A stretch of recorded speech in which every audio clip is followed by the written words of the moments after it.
dawn of the American Revolutionary War of 1776.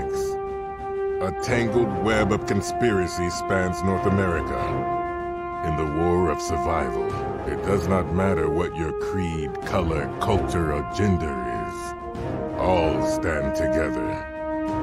Thomas Paine's common sense is held aloft in every rebel patriot's hand as they take up arms against the British Empire. But as the revolution has begun, something far more mysterious stirs. Agents of the occult intrigue both the Continental Army and Loyalist Redcoats. Freemasons conspire in the city of brotherly love. Maryland is in the throes of a witch hunt by the Knights Templar. Amid the chaos, other grim fairy tales have emerged. Reports of witches have been seen in the Great Dismal Swamp. Indigenous Sakem say the devils called Manitou walk among the living. Flesh-gobbling ghouls have been tunneling beneath Boston. The Pine Barrens of New Jersey are haunted by what the locals call the Leeds Devil. And worse still, an ancient enemy whose name is never uttered aloud seeks to consume all, loyalists and rebels alike. In this game, most people have either chosen to deny the supernatural or rationalize it away. A rare few accept it for what it is and act. You are among those heroes and are destined for greatness or death. Welcome to Flames of Freedom, where your grim and perilous tale hangs in the balance.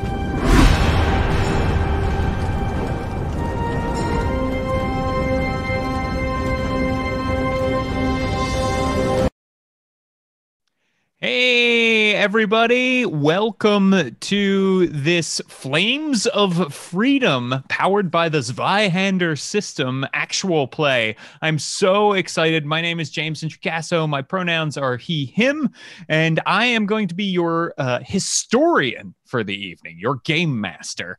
And this is a very, very exciting group of people that we have gathered here. Flames of Freedom is a grim and perilous role-playing game that takes place during the American Revolution. And we'll be talking more about that in a moment. But first, I would love to go around this digital table where we are right now and meet everybody and the characters that you are going to play. Connor, I have to say, I think you have earned the honor of introducing yourself first here with your outfit. So please, by all means, introduce yourself and tell us who you are, what you do in tabletop role-playing games, and who you are playing this evening. Well, thank you, James, for arranging this. Thank everybody for joining. This is an amazing cast. My name is Connor Self. My pronouns are he, him. By day, I'm a therapist, but at night and on the weekends, I am a huge nerd. And I love all things TTRPG. I'm very involved in the Dungeons and Dragons community. I have over 20 things written for D&D Adventurers League. I've had a couple projects outside of that. I'm a moderator for the huge 150,000 person 5e group on Facebook. And we'd love it if you joined us. And I have a partner and I have a couple really cute dogs. Follow me on Twitter. You'll get lots of pics. And today I am playing Mercedes Durania. Mercedes is, she is of Spanish extraction. I'll speak very fondly of Florida quite a bit throughout the course of this adventure. And on my character sheet, I can do a switch here. On my character sheet, it gives me a little bit of information about her, and I want to make sure that you can just sort of see it. Good, it's working. All right, excellent. So it says right here that I am an adult Spanish woman.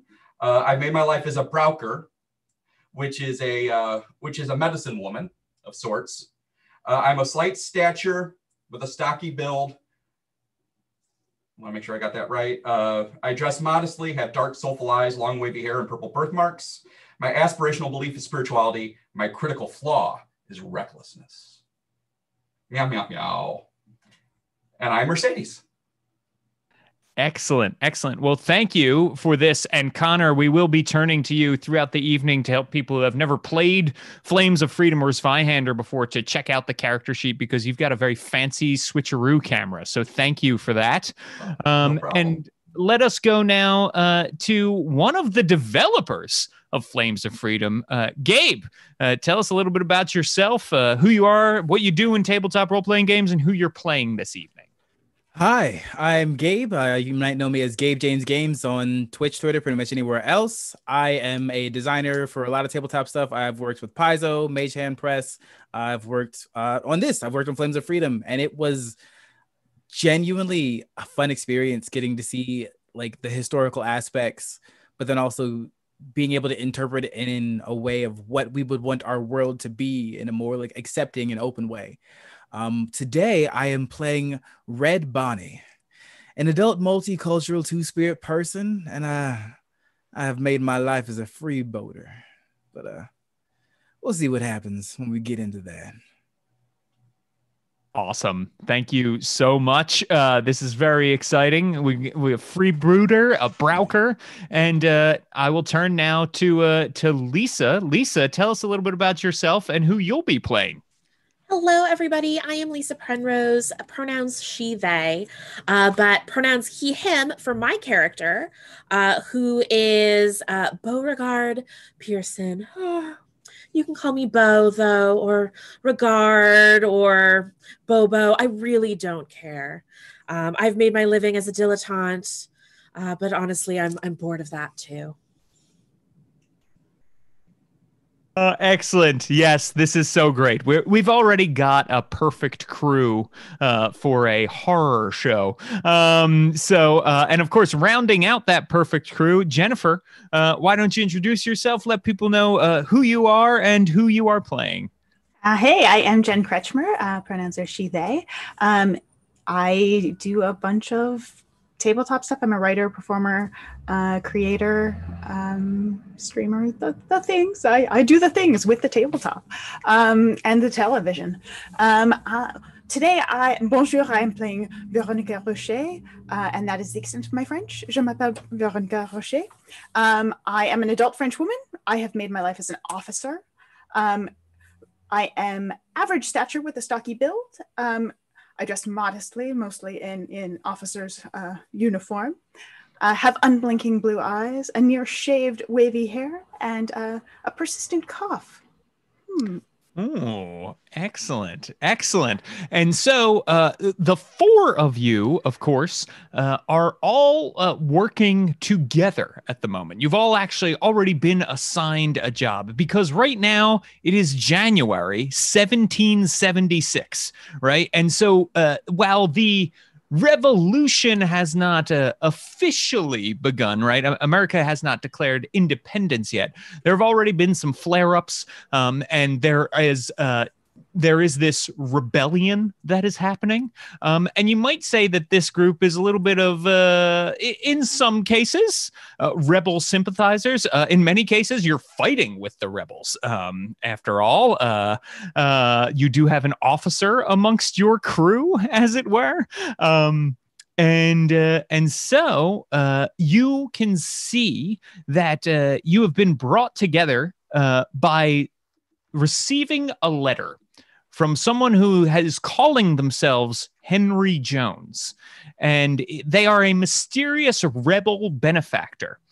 One of Henry Jones's spies, a woman named Miriam, was last seen heading towards Boston carrying an important object of power that the leaders of the besieged city needed, because right now Boston is under siege in January 1776 by, of course, the British Army. Who else?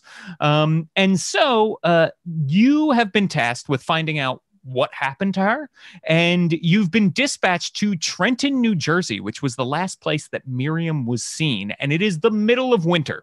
Snow is falling, but finding Miriam in Trenton should be relatively easy, because Trenton currently is a small village, And Miriam is a tall, red-headed woman of English and indigenous descent.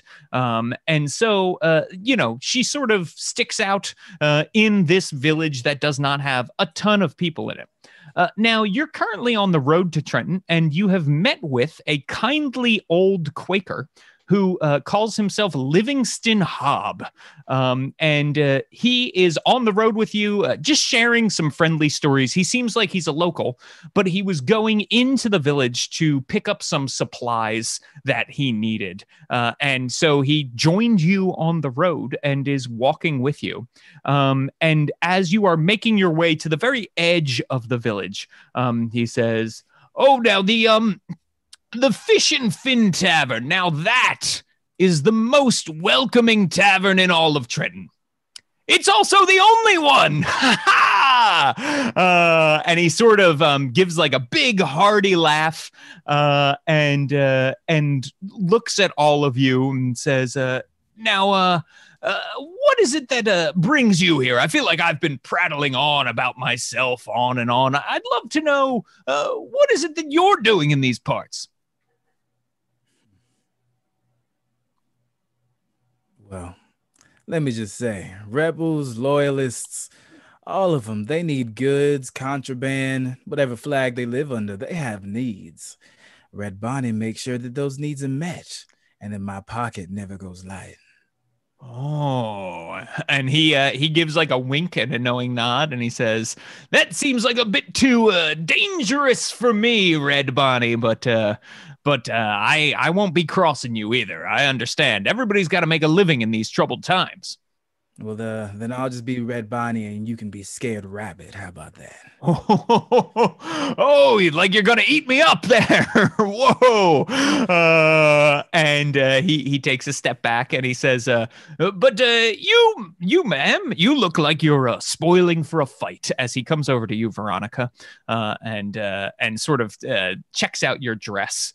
And he says, you seem like you wear the official, well, shall we say unofficial uniform of the rebels, as it were.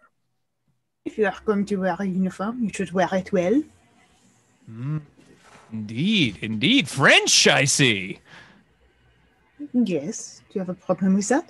Oh, no, of course not. I actually have a cousin on my mother's side who is from France. It is a beautiful country, so I hear. It's a wonderful place. Yes, I honestly came through, raised in Philadelphia myself. Yes. And he'll then turn to Mercedes and say, "And what is it that you do, ma'am?" Lo siento, buenas noches. My name is Mercedes. I'm from San Agustin in Florida. What's it like down there? The weather is more pleasant, right? But I am up here to learn. There are wise people up here. I spent the last 6 months, more or less, in Pennsylvania. I see. Well, that's an excellent place to be. Pennsylvania's very nice. That's where I'm from, as you know, Philadelphia, one of the greatest cities in all of the world. I dare say that will be true for hundreds and hundreds of years. What they're doing down there, it's a marvelous thing. Yes, gotta be with them. I agree. Yes. And how about you, sir? You look like you've seen. Yes. Well, I do a little bit of this, I do a little bit of that, but honestly, I was bored and I thought a revolution that could maybe hold my interest. And as you can see by our present company, it's certainly interesting. Yes, it is quite interesting that just have this group of you all traveling together. I must hear more of your stories. If you'll allow me, I would like to buy you some stew for the evening. And you know, I don't drink, being a Quaker and everything, but I would pay for yours. You also don't fight. Oh no, not me. I am not a fighter, of course. That's not something I do. I'm more just a friendly chap here to help people through their lives. We all go through hard times. We all sin, as it were, occasionally. And I like to make sure that people who are going through a hard time have an easier time going through it. Fascinating. Food, was it? Yes. Food over here at the Fish and Fin Tavern. If you'll join me, I'm afraid I won't be staying too long. I do need to get out to take my Irish wolfhound for a walk. But that's I'll tell you all about Biff over a nice hot bowl. And he sort of holds the door open and motions for all of you to go ahead. Go ahead. Yep, walk in. Yep, absolutely. All right. So when you walk in, you can see that the room is stuffed with tables and people sitting down, and there's candles that are like illuminating the room at each table. It smells like beer and body odor and stewed meat in this little tavern. And people are kind of talking quietly. Their spoons are scraping. There's a nice fire going. It's a little warmer in here. And as you walk in, you see some snowflakes start to fall to add to the snow that is already on the ground outside. And you have a seat, and Livingston Hobb says, William. And the bartender looks up and he says, some stew and some beers for my friends here. None for me, of course. And this man sort of nods and goes ahead and Livingston Hobb leans back and he says, so what exactly is your business here in Trenton? Is there anything that you're looking for in particular? We're on a mission. How exciting. A mission to break up the doldrums of everyday life. A woman named Miriam. Miriam. Red hair. Stands out in a crowd. Interesting. Miriam. And he says, I think I may have seen a woman with red hair out on the road yesterday. Is she a redcoat? One of the British soldiers? Is she? Do we know? So as far as you know, she is a rebel. But she is a spy. So she could be. Yeah, it's very, she could have been traveling as a redcoat. Might be. And he sort of leans back and he says, yes, I believe I did see a red coat with red hair. That's how I remembered things. Little mind device for me to be able to remember things that I've seen, just funny coincidences, things like that. William, thank you. And the drinks come down with the stew. Bo looks at the stew, looks up at William, looks back at the stew, and just kind of sighs. Also, Bo, I feel like, stands out a lot in this tavern. He's wearing very fashionable, fancy clothes, not really for travel. And so he tucks a little handkerchief in his collar so that he doesn't get his fancy clothes dirty. When you do that, you see that there are a table of sort of rougher looking individuals who are sitting nearby. There's 3 of them together, and they start to laugh and point at you. And they start to whisper to each other too. Lisa's horrified. No. So I think. Over to them. Oh, okay, excellent. So Red Bonnie, you walk over to them. And excuse me, friends. What is it that's so funny? I do love to laugh. And they say, well, looking at your table over there, and this woman who is she has like a giant mug of beer that is almost strange. She says, you wouldn't think that you rough types were hanging out with a Tory like that. And she points to Bo, and the whole table kind of gives a laugh. You know what's even funnier than that? Not having to pay for your own drinks. Oh, I see. Is that a mark you're working over there? And then I just kind of smile and walk back to my table. Nice.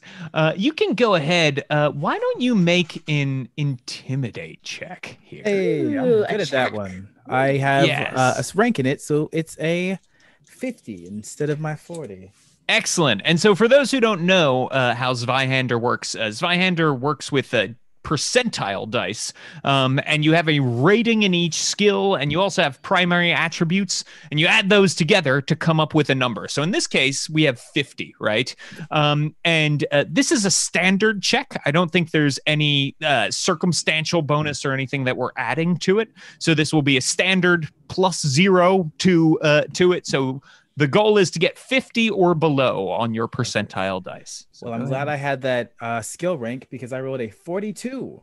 Ooh. Oh, nice. Close. Okay.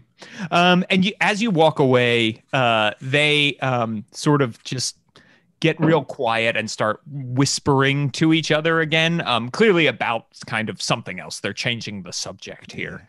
And they occasionally look over at your table, but every time they do, they're looking at Red Bonnie and not at Bo anymore.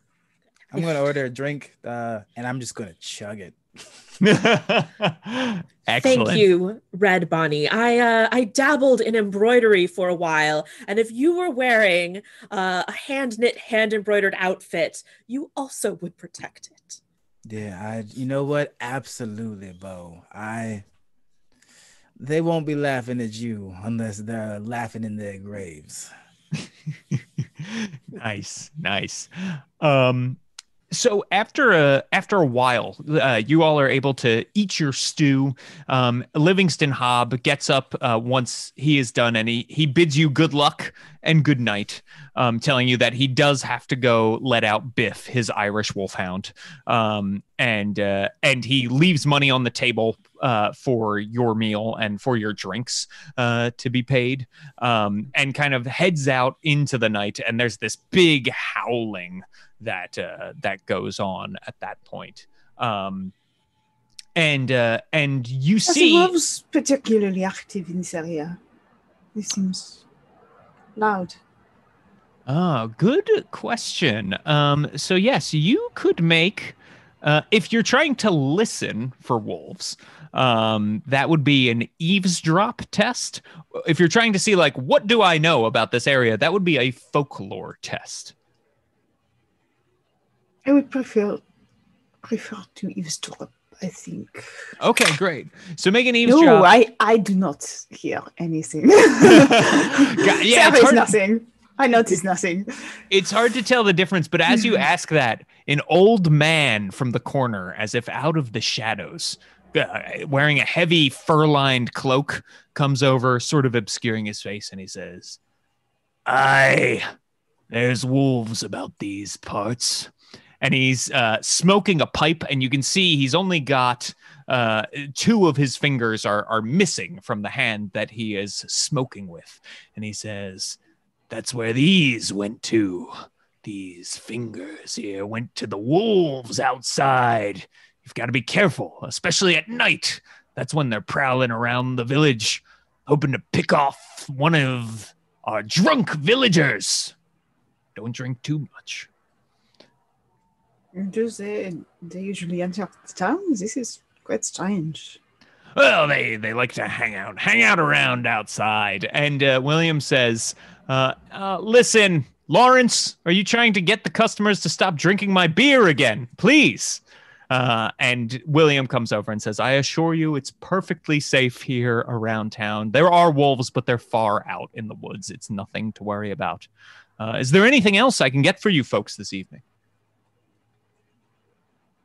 A decent glass of wine. Would you have any specific directions of trails we should take and places we should not? Well, right now there was a big squall recently, and in that squall we did have some trouble on the roads. Lots of people got their wagons stuck. This was just a day ago. You might want to wait for a while until those roads clear out if you're looking for someone. But the road that goes north is fairly good. You could check out things that way. That's towards Boston, of course, and New York. I don't know if you've ever been there, but it's quite the city. It's no Philadelphia, but it's pretty good. It's pretty good, New York. I've dabbled a bit in and around New York. It was good for a time. You seem very worldly, my friend.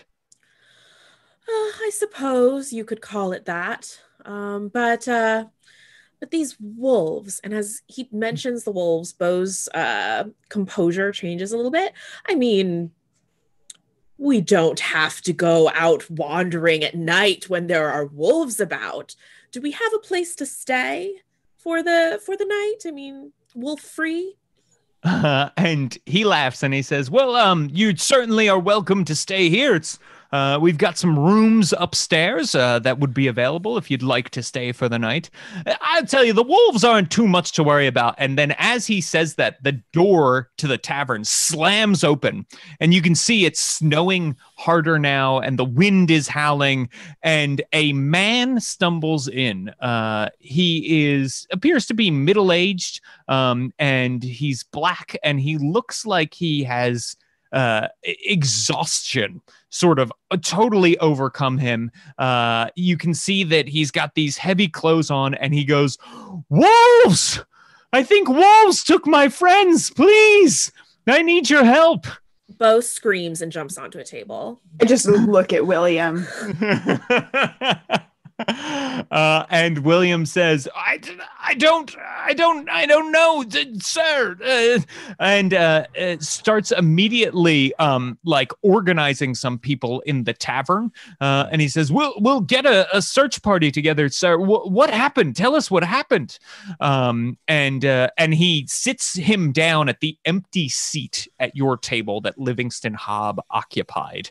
And this man seems very distraught as he sits there, and he says, "Get this man some stew." And calls to the kitchen staff. I've already moved that way. He needs something warm, some stew, a warm drink, something to calm his nerves. The stew, has he not suffered enough already?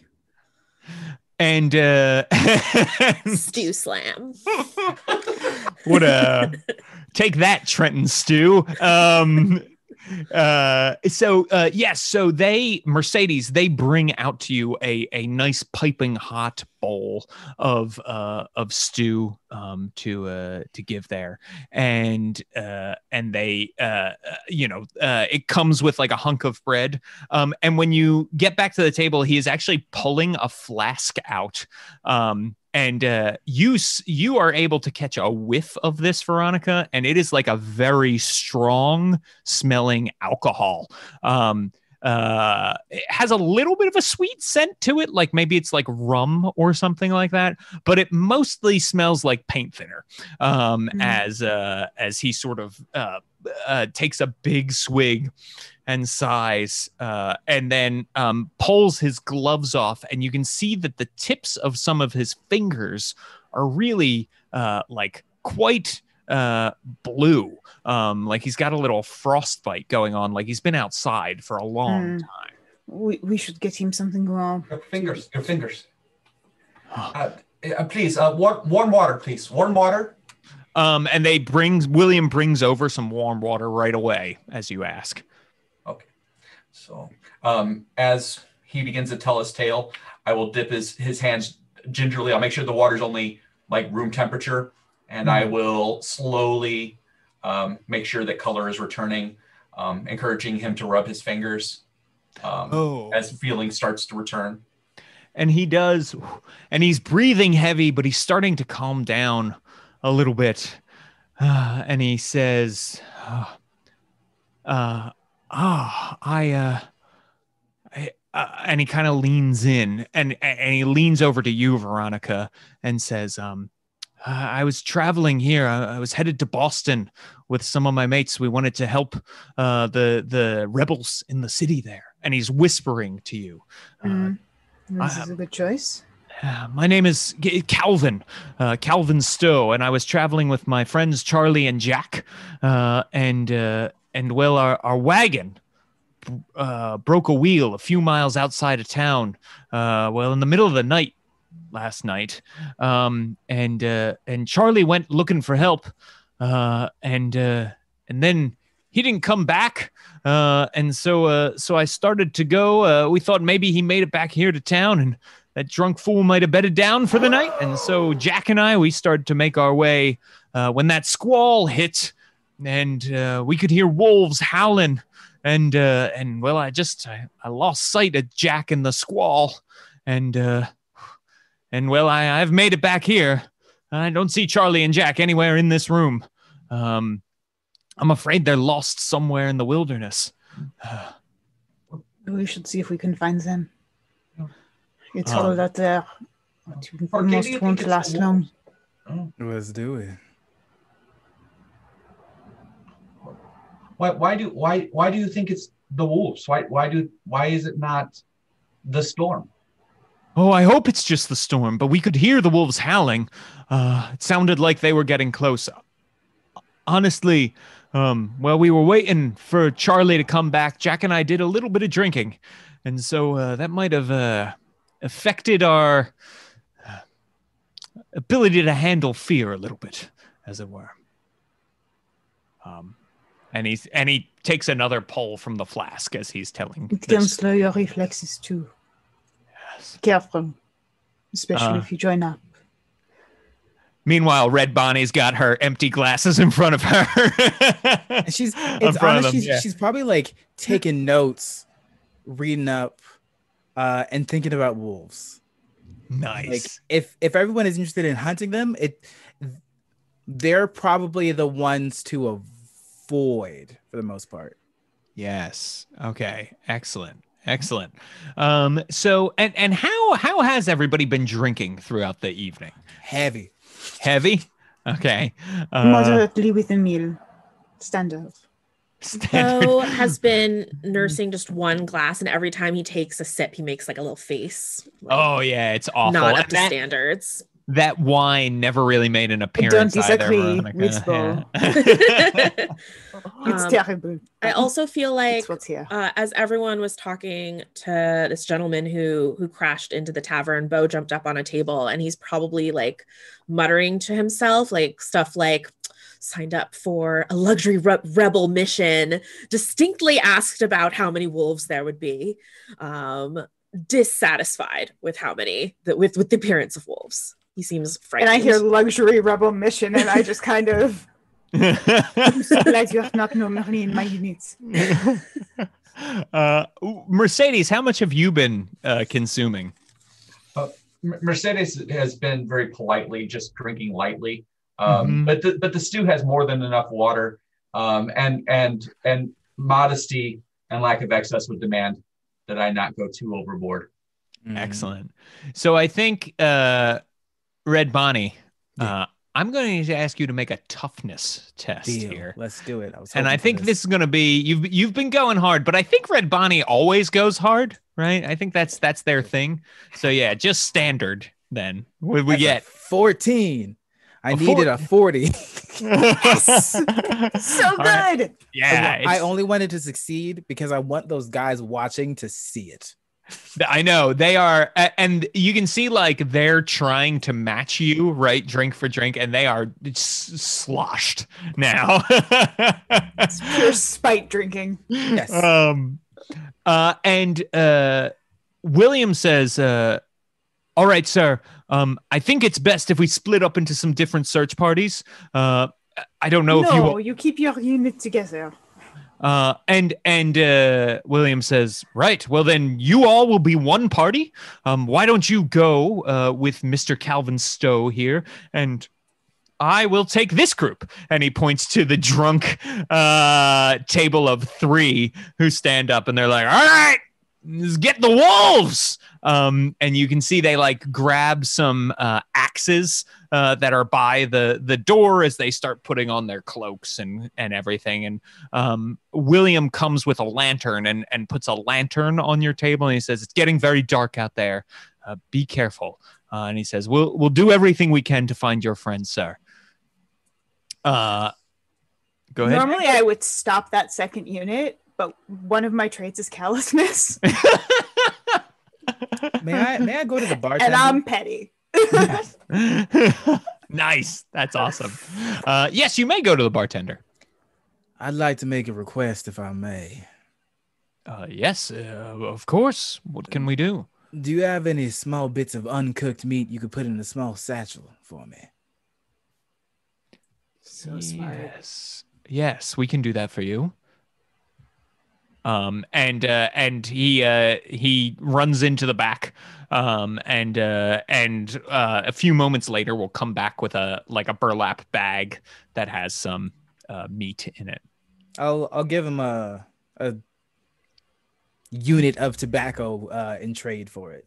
Ooh, excellent. And he says, "Oh, I haven't seen.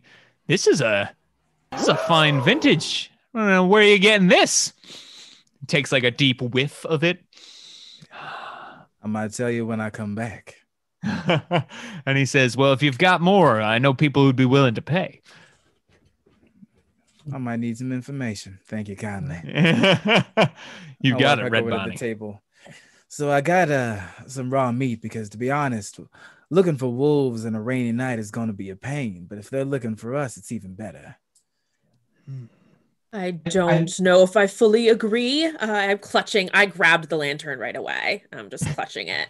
Setting a trap is not a fool's errand. It's a wise strategy. Oh, yeah. I know, Rebani, you're more worried about the wolves, but I'm more worried about the cold. I think that's a surer killer than any wolves. Can you give me a moment? Let's together. Let's say a prayer to the Lord. Put on a finer coat and some gloves and go. I thought you said you were worried about the cold, not the devil.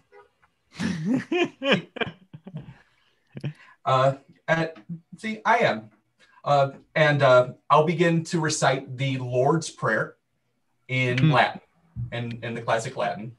Excellent. And as I do so, I'm going to mark each person's head with a sign of the cross with burnt palms. Nice. As I do that, I would like to use the magic spell, Fire's Warmth. Excellent. Yes. So you can cast spells because again, this is a world where magic is also a thing in this world. And so you are able to cast Fire's Warmth. Now unlike D&D, which is something many people are familiar with, you don't have a certain number of spells per day. What you have is these spells that you know, and you can cast them any number of times, but every time you do, you need to make an Incantation Test, which is under your willpower skill. So you have a 60% chance of doing that, Mercedes. And so you get to cast it on when you cast it 5 people. So that's your party and Calvin, if you wanted to cast that on everybody. So yeah. What does it do? It will allow us to ignore the negative effects of cold weather, including frostbite. If it works. So go ahead and make your incantation test. You're looking for 60 or below. Oh, I have 2 of these dice. That's not going to help me at all. No, it's not. So go ahead, just re-roll. Yeah. All right, so I will re-roll. This is the first one. It's a 10. The second one is a 10, so I have an 11. Perfect. So you succeed, and you are able to. You all feel like a very pleasant warmth wash over you as this prayer is recited, and you can actually see Calvin. He's been warming up his hands, but like his whole body seems to relax a little bit as this warmth that you feel seems to obviously be flowing over him as well. Well, that was quite pleasant.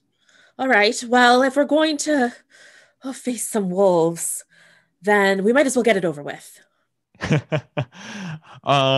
Excellent. So Calvin says, well, I can lead you back to the trail that I came in on. Maybe we can find our way back to the wagon or find the tracks of my friends. What do you think? Yeah, that's a good plan. And he says, all right, then. And he will sort of wait for you all to lead the way because he seems very scared still. Before we go, I'm going to yell at the bartender. Bartender, I need your biggest brandy. One, please. Let's go. Now. Yeah, sure. And you can hear like William goes into the back and there's like all this banging around as he tries to find some brandy. And he will bring out eventually like this bottle that is like half drunk and looks like maybe it's been like sitting on the floor a little bit. And he says, this is what we have. Sorry. Gracias. Take it from what's on the table. Grab the bottle. Gotcha. Excellent. And thank you. Before we go out, of our group, since we have traveled together for a while, who is the best defenders? Who are the best fighters? Who are in those sorts of situations? Great question. Probably you. Apart from me, I know me. I'm a leader. I know what I do. You know that Bo carries a flintlock pistol. Mm-hmm. Mm-hmm.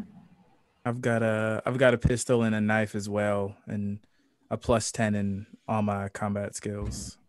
Mm-hmm. It's pretty good. Am I? Mm-hmm.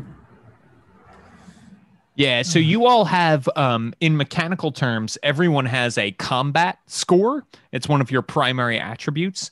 So that tells you a little bit about what your odds in combat are. I like that these, like, the pre-made sheets gives us the percentage for the attack right next to the weapon. Mm-hmm. Yes, and gives you all the weapon qualities and everything. That's really very helpful to have. So yes. So yeah, I think probably looking at the sheets, I mean, everybody's somewhat competent in combat for sure. Yeah. It's a dangerous road out there. It sounds like Red Bunny maybe is the best bet in terms of a battle partner.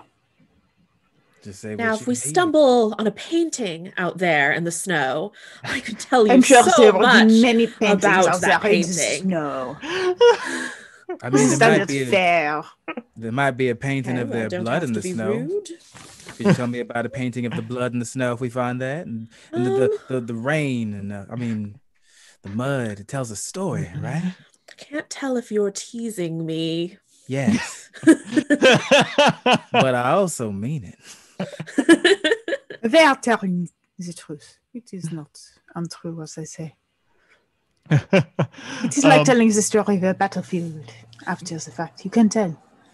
What is Bo's job again? Bo does a little bit of this, a little bit of that. Bo has an inheritance. Oh, you're rich. So I wasn't lying about that thing. I buy the drinks. Originally that was a bluff, but hell yeah. All right. That is why we have Bo around.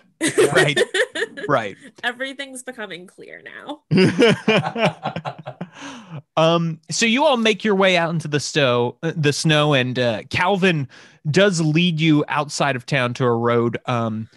You can see the other search party goes down a different road just in case. They're trying to cover all different areas kind of in the woods around. And Calvin is basically able to lead you back through the snow to where he came into town. And you can see there's a lot of different footprints there. And he says, so this is where I came from. I think I came from this direction. Maybe it was this direction. Is there anywhere to track here? Yes. So someone could make a survival test if you wanted to in the snow. This won't have any circumstance bonus because the snow makes it very easy to track, but there are a lot of footprints right here at the edge of town, so it kind of cancels each other out. So this is what would be called a standard test. So someone can make a a survival test, and you can in Zweihander you can also aid in skill tests as well, if there's any interest into it. What is the effect of aiding in a skill test? Yeah. Does it add stuff, or does it let them roll twice? So yes, when you aid, you give someone one of your dice essentially, and then they can replace the tens place in their die with your die. It's an assist. It's referred to as an assist die that they have given you. Okay. So essentially, you can roll your tens place dice. I am happy to roll, though I'm not particularly skilled in this. If someone else is and I can assist, I would like to. Mercedes is very comfortable with this task. She's Excellent. not a combatant, but when it comes to these sorts of things, she's a little bit more skilled. Go for it. Do you see anything in the snow? I will take a good look at the snow. Happy to take any help as I lean into it with a lantern. I have a 3, so you can substitute that. So I great. have a 33. Well, I will happily pull this up on my screen so people can see. On the back of the character sheet, you can see under perception, which is a 45%, I have survival listed. Now, I'm not particularly trained, but 45 is pretty good. It sounds like with Veronica's help, I'm going to succeed, but let's see how I do. That's true. You could critically succeed if you roll a 3 for your ones place. So let's check it out. First roll, I have a 5. Okay. Second, a 10, so 51. That 3 made all the difference between success and failure. You are Indeed. welcome. Yes, that's Again. awesome. So between the two of you getting down and checking things out with the lantern, you're able to find the footprints that you know belong to Calvin and follow those into the wilderness if you would like to. I would just like to say that Bo, a little bit out of spite, as we're examining the footprints in the snow, I don't know enough about art history to actually do a whole monologue about it, but Bo is going on and on about how like the footprints mimic, I don't know, the Baroque period or whatever, partially to annoy the party, but also he keeps talking because he's a little bit frightened. Oh, I see. Yes. Whenever there is a chance to ask a question, Calvin is like right there asking you stuff. Seems like Calvin is getting some comfort from you talking constantly. I helped. Veronica's going to allow it for the moment, but if it gets to be dangerous, I'll shut it down if I think that it's going to get us in trouble because people will hear us. Sure. Yeah, absolutely. Absolutely. And that is when you're following the footprints and you can see now that a second set of footprints appears. And since you're following backwards, right, they suddenly kind of veer off in a different direction. And you know from the story, right, that at one point Jack had been separated from Calvin. And so it seems to be this is the point where they must have gotten separated. So should we go after Jacques first? And he says, I don't know. Yeah. If Jack looks like he was going that way. But of course the wagon is back that way. So I don't know. What do you think? Probably the person over the goods. We should go that way. And I start walking. Did people actually see wolves? He says, no, we just heard the wolves out there. So we don't know if the wolves are actually involved in this then. Or if it is truly a wolf, or maybe a wolf thing. Which do you prefer, Bo? I prefer no wolves. Okay, then it's a rabbit with a really big mouth. Oh gosh! The horror. It is also entirely possible. It's the red coat. As Bo begins to slowly melt down along the trip, this is not going to go well with how Bo is going. The moment something bad happens, this is going south. So I'm just going to take the brandy, and as we're walking along, I'm going to slowly swish it, and I'm going to sing a song that Bo might find comforting. Bo, do you know the words to Martinillo? Bo know the words to? Probably not. I don't know. Or Martinillo. Oh. ¿Dónde estás? ¿Dónde estás?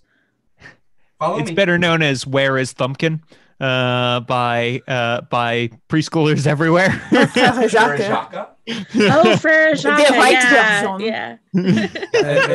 Bo starts Mercedes. like his voice cracks a little bit, but he's singing along. It's okay. Mercedes, question. Practice. Your Spanish is getting better.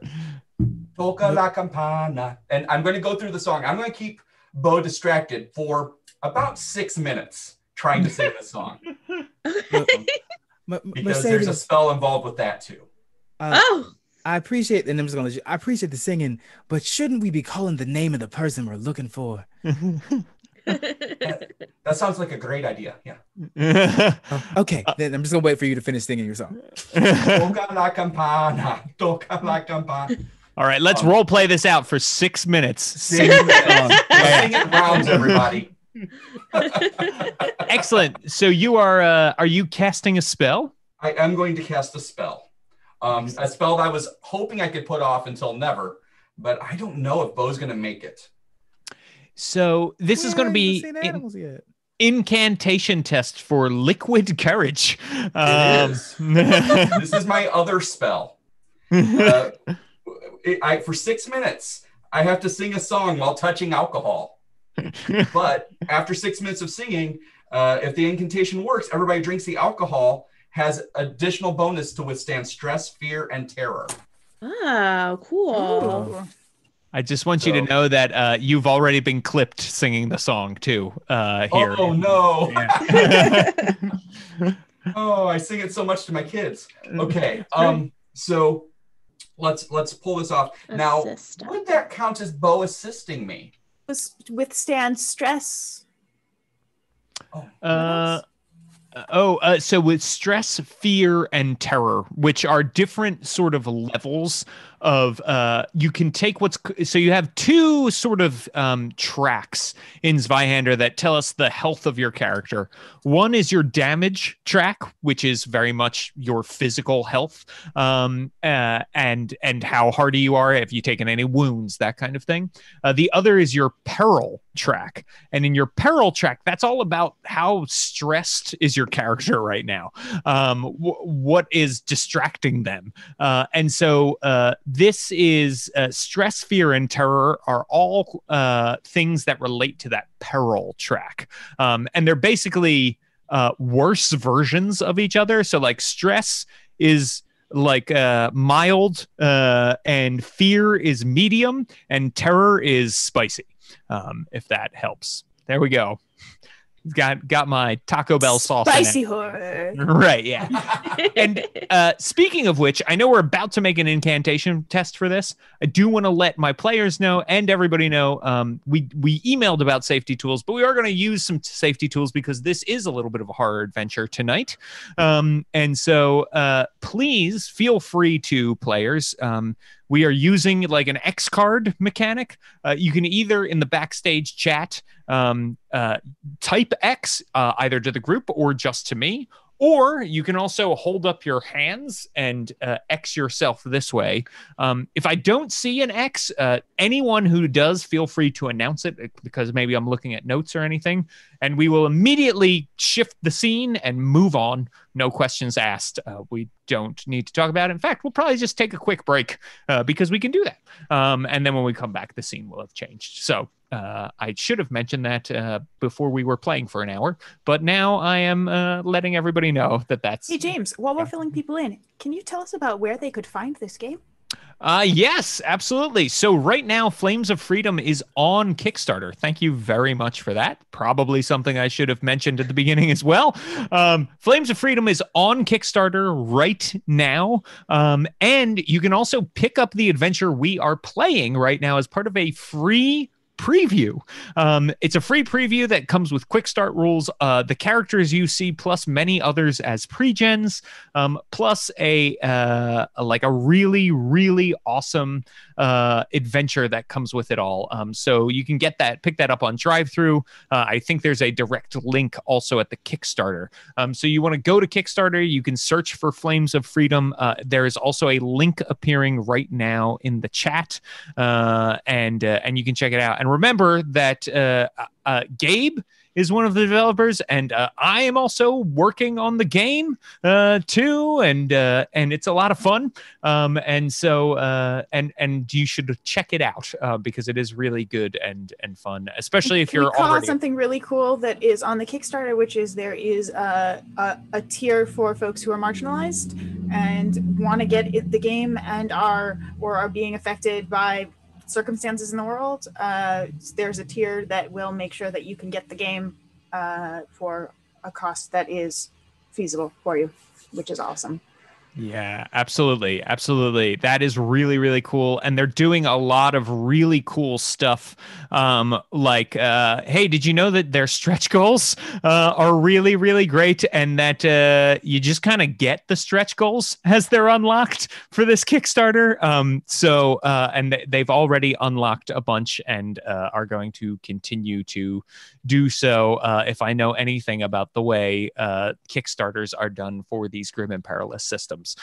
So it is a really great thing to go check out. Thank you so much, Jen, for reminding me that this is a Kickstarter right now, and people should definitely go check it out because it's a really good deal and it's a really great game. It's a nice view of like what colonial America would have been if we were closer to the diversity we have now. Yes. Yeah, exactly. And that's one of the really big goals of Flames of Freedom is to sort of not shy away from that, but show how things could be in a really interesting way. So the whole first chapter is just great and is pretty much in the free preview. So you should go check it out. So Connor, I think it's been 6 minutes now, and you should feel free to make your incantation test. Well, hopefully my singing isn't horrific enough to fail this. And I do think, yes, the fact that you got Bo to sing along does mean that Bo could assist if you would like. Yay, I would like to.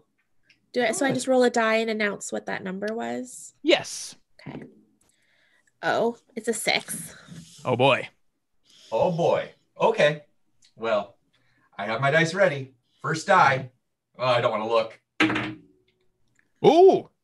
0. Oh, it's a 0. This could be good. That's a good first die to have. Mm-hmm. Or it could be, actually, this ensures success. Yeah. Well. Because she rolled a 6. Unless it's a 0 on the second die. 0. Oh, yeah. Yeah. Let's see. I was getting scared. Second die. So 2. I have a 2%. Excellent. So success. Yeah, that is a big old success. You now have this alcohol that when somebody drinks it will gain an assist die on tests that deal with fear and stress. That's wonderful. So I will I'll say, are you cold? Here's a warm drink, and I'll pass the bottle around to everybody. Okay, excellent. So does anyone not the chill drink? Out the fingers. Mm-hmm. Let's keep out the chill. Yeah, I was going to say, right, they're not feeling the chill already, thanks to you. Oh, that's true. We're already not feeling the chill. This will ensure it stays away. When the bottle comes to Calvin, he does not seem like he wants to let go. Save some for the Lord. No. And he wipes his mouth, and you are making your way, following these footprints. When you come across a coat on the ground, and there is blood on the ground around the coat as well.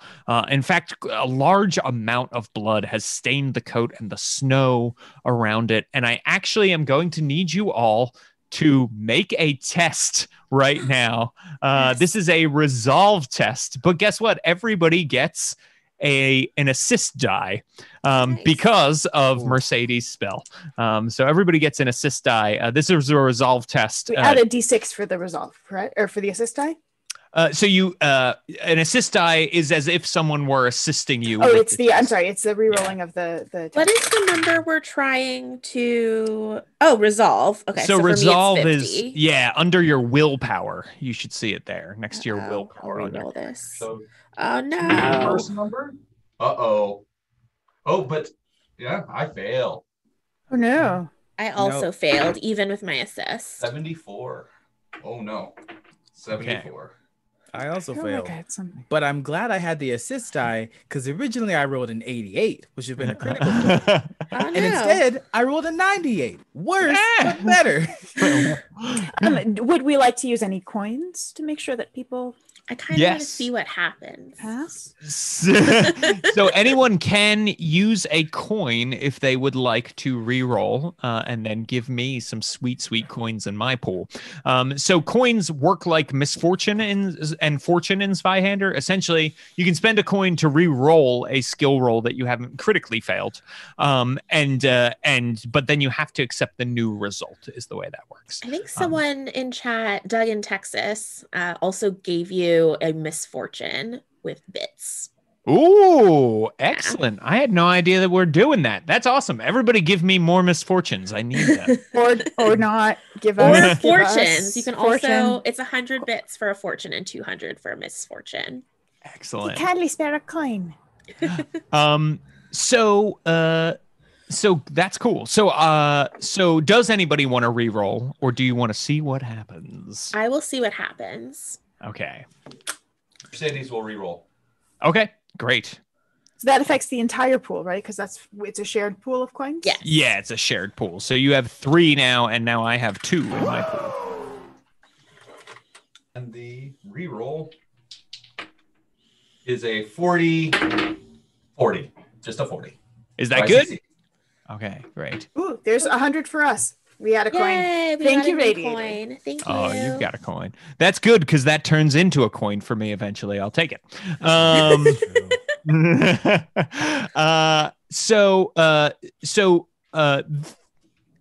Let's see. Veronica, how did you do? Did you pass? Sweet. I did pass. Oh, excellent. Okay, so it sounds like we've got a failure from Red Bonnie and from Bo. Is that correct? Yes. Okay, so both of you are going to take 7 peril. This is mental peril. So on your character sheet, you can see you've got something called a peril threshold, right? Mm-hmm. And there's a big number in a box, and then there are 3 other numbers next to that box. So the big number in the box is the one that we are concerned with right now. Does a 7 beat that big number for you? Does meets it beats it? I believe you have to beat it. Okay, then Yeah, no. you have to beat it. Okay, so that means you're unaffected by the amount of peril you are currently taking. Now, if you were taking peril, right? If it did beat it, you would move one rank down the track, right? So you start at unhindered, you would move to imperiled. Imperiled has no mechanical effect, but you will after that. Now, you can see we've got other boxes next to that. We've got a +6 box, a +12, and a +18 box. And if you, let's say that your peril threshold is 7, right? If we exceeded that +6, so if we exceeded 13 with one roll, you would move 2 steps up. And then if we exceeded 19, but here's the deal. Because this 7 does not affect you, you don't need to mark it or anything like that, right? It's only one roll at a time. So like you don't need to mark that you took 7 once and come back to it later. Every time to affect you, we need to do at least 8 peril to you. Does that make sense? Yes. Are all those numbers there just to kind of do the math for you? Yes, those numbers are there to do the math for you. So Nice. thank you, Zweihander and Gabe, maybe? Thanks, Gabe. So yes, so none of you are too affected. However, Calvin does let loose a little bit of a cry, and he runs over and he says, "Oh no, this was Jack's coat. Jack's coat." And it says, I don't know what happened here.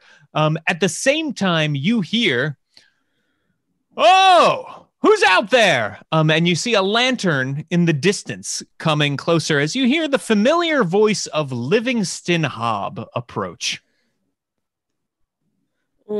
Sus. I pull my bayonet to the side and prepare it just in case.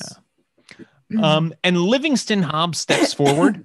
He's got his big hat on, a signature of many Quakers that he is wearing. And he's got a lantern in one hand, and he has a broken dog leash in the other. And he says, "Oh, it's you. Have you seen my dog?" No. And he goes, I just shakily point at the bloody coat on the ground. and he looks down and he says, "Oh, gracious me. I didn't, I'm so sorry. Is that someone you knew? I didn't, how horrible." And he sort of turns away from looking at it and just, How did you lose your dog? It got off the leash from me here. This old thing broke. Have you called for him? Well, I was out here calling for Biff, but it's hard in the wind, you know. Wind seems to take your voice away. Can Bo scrutinize this Quaker's reaction? Because Bo has seen some stuff, which is why he's so scared, and he's now just suspicious of everything. Yes, you absolutely can roll to scrutinize the Imagine, is that like insight? Yes, so scrutinize is almost exactly like the insight skill in D&D. It helps you read people to see what they know. So yeah, go ahead and make a scrutinize test. All right, I need to get under 55. Yes. Yes, go ahead. It'll be under 55. Nope. Got a 70. Okay. Never mind. Cool. You do have your coins? Oh, that's true. You have 4? Okay. Well, if folks don't mind, I'll use one just because I'm super give it to me. Okay. Wait, what did it's a 1 now, and that was a 0. We so can 10. aid here. Can we aid on that skill instead? Oh yeah, could someone aid? If you can explain to me how you would aid with scrutinize, I would be down for that. Or other people could also scrutinize if they wanted to. Oh, okay, yeah. If someone else wants to try. Yeah. You can just eye him and see if anyone can tell anything is off, perhaps. Okay. Cool. Yeah, go ahead. I don't think this is going to go well. Oh, it actually went very well. It's a 14 under 45. So you get the feeling that he is more concerned about something other than the bloody coat. That he's sort of playing this up right now because it's what a person is supposed to do. Something is going on that has him more distracted than what is happening right now with the coat. Monsieur Hobbs, there seems to be something catching your attention. What is it? More than a dog, more than a person. He says, well, I'm just worried about old Biff. The wolves are out here, and he's an old dog. He's not really that great at that. At looking around and being on his own, and he did break off the leash, and it's a terrible shame, really it is. And you can also see, Veronica, that his eyes keep darting towards the bag of meat that Red Bonnie has brought. Oh, if he ate his dog, I'm gonna kill him. This is Gabe. Sorry. That would be probably an X card for me, James, in real life. Okay, I'm glad. Just so you all know where my lines and veils are. Oh, thank God. All right, I feel better. I think it is more concerned that it is going to attract things that we do not want to deal with. So, perhaps, is there anything in the coat that would give us a clue, or is the coat damaged in a certain way, or does it look like it was just pulled off? Great question. So you can make an awareness test to examine the coat if you'd like to see what you can tell. And I will give you +10 to this because it's pretty easy to see some of the things that are wrong on that. And I would like to help Veronica because that's where I would have been. Veronica's all over this situation. Do you want to roll that? Because I rolled terribly. Go for it. Oh yeah, so go ahead, roll your assist die, Mercedes. Aye, okay. Thanks. Woo. I do love the assist die. A 5. That is what it is exactly what I needed. It is a 55 and I have a 55. That's great. You did it. Yay. Excellent. So you see, it does look like some kind of claw marks. James. Yes. That would also be a critical success since it was 55. Oh, thank you very much. Yes, absolutely. That is true. So when you get doubles, like a 55 or a 33, it's either a success or a failure, depending on if you are over or under the number you needed. And since this is a 55, which is the exact number you needed, that is a critical success. You're able to tell that something made these claw marks, and it is definitely not a wolf.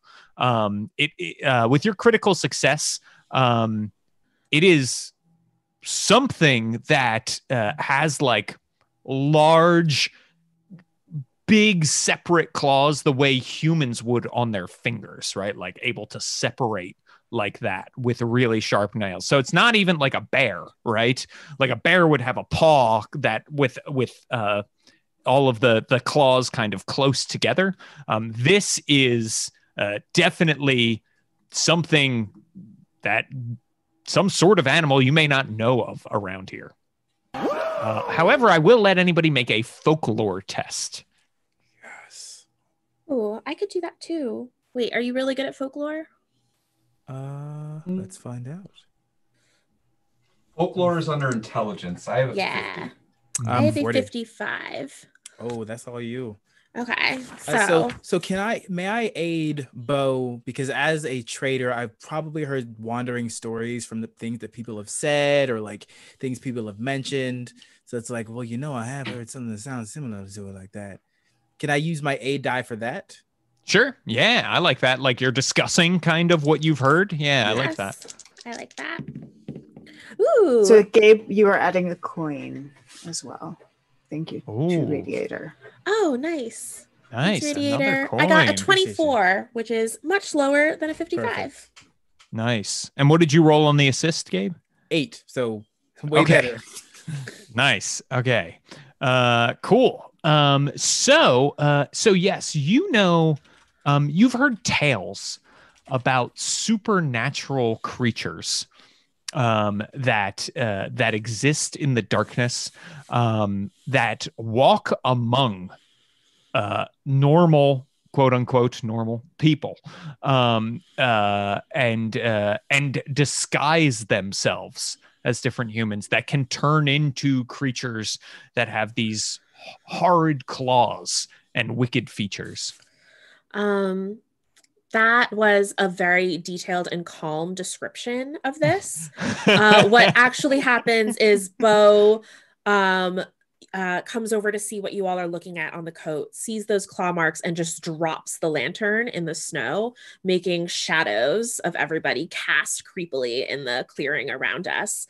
And he starts backing up towards a tree and just is muttering things like, I've seen an unspeakable events. This darkness is creeping closer, so much more than this little rebellion that you all have. And he's just like pointing fingers, and like, he could be not what he says he is, or maybe him. And I even point at Calvin. And Calvin kind of falls back in the snow and is like, "Oh, well, me? You think I did this? I mean, I did black out. I did get very drunk at one point, and I don't know. You think it was me? You think we can't trust anybody, maybe even ourselves." And I just look at my hands. See not what you are saying. This is ridiculous. Get it together. There are monsters. Steady yourself. Maybe you don't believe me, but If there are monsters, they cannot be worse than the other things we have fought. Steady yourself. I'm sorry. Livingston Hobbs sort of interrupts and says, "Are you out looking for the person who this belonged to?" And he points to the coat. Yes. Yes. Well, I'm looking for Biff. Maybe we could look together. I think if something is out and about doing this, we should all stay close. Should we not? You know if Biff likes beef, and I'm going to pull a piece of the meat out of the bag. Oh, yes, it's his favorite. Yeah, hold on to a piece. Maybe he'll come to you closer if you have it. And he says, "Excellent." And he says, "Did you get this on one of your smuggling missions?" No, I bought it from a bartender. Oh, interesting. That William is full of surprises. And he says, Biff. And he kind of goes to the edge of the light and starts calling and says, "Well, come on," and starts to walk off. I pick the lantern back up. And you can hear him calling, "Biff, Biff." Do you follow him? With my pistol out, yes. Actually, that's pretty smart. I'm holding a lantern in one hand. I might get my pistol out, just ready, just in case. Now that I know there's a monster. I picture best musket. Oh, I picture Bo's pistol like very shaky. Yeah, exactly. You might want to use a knife instead, Bo. Oh, you think we'll be that close? I have concerns about your aim. Oh. So you all follow Livingston Hobbs. He seems to be following these same tracks in the snow that lead off. And he says, I think I hear him. And you can hear on the edge of your hearing a dog barking. And he starts to sprint forward to running towards the dog as he calls out, "Biff, Biff, I'm here." Mercedes will grab her crucifix with so much pressure that her knuckles turn white. Okay, nice. And he breaks into a clearing. And at the edge of this clearing, you can see there is a little, almost dilapidated shack that has a light on up in the top floor. You can see through the window. There's also a door on the first floor that is open just a little bit on the hinges, swinging a little bit in the snowy, cold wind that you can see by the light of his lantern as he keeps running forward. And he says, "Biff, are you in there? Biff, what are you doing in there?"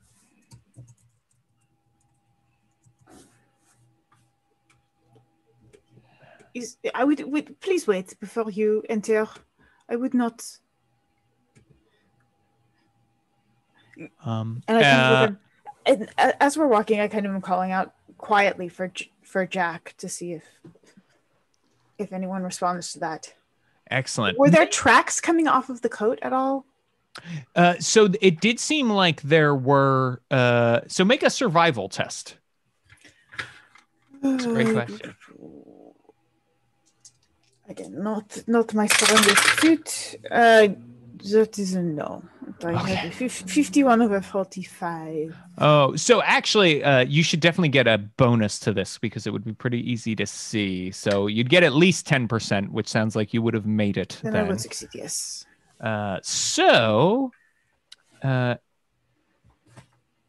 you can see that there were tracks here that are the ones. So it looks like Jack's tracks stopped, and there are a bunch of new tracks here. Like there was some kind of struggle with what looked like maybe a person, like boot prints.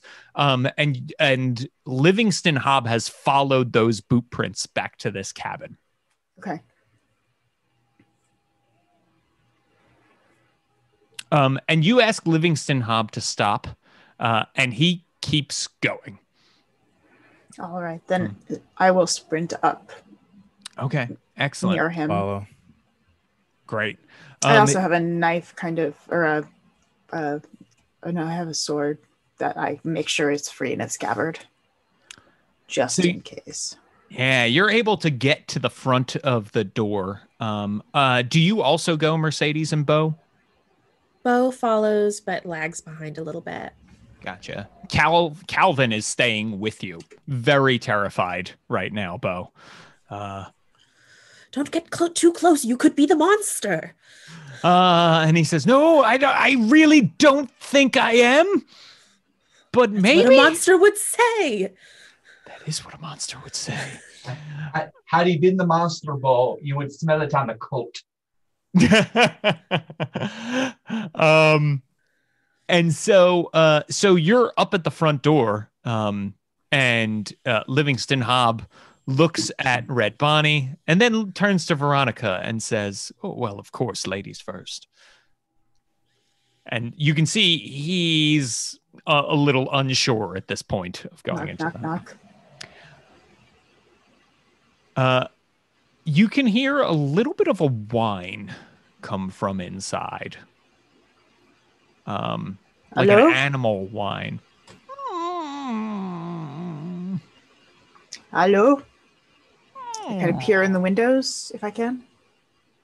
So when you look through the windows, you can see with your lantern what appears to be like at first a sitting room with some very dilapidated old furniture in it. It looks like there is a fireplace in there.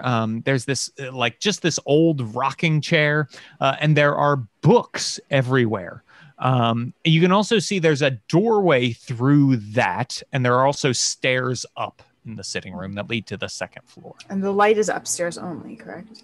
Yes. Okay.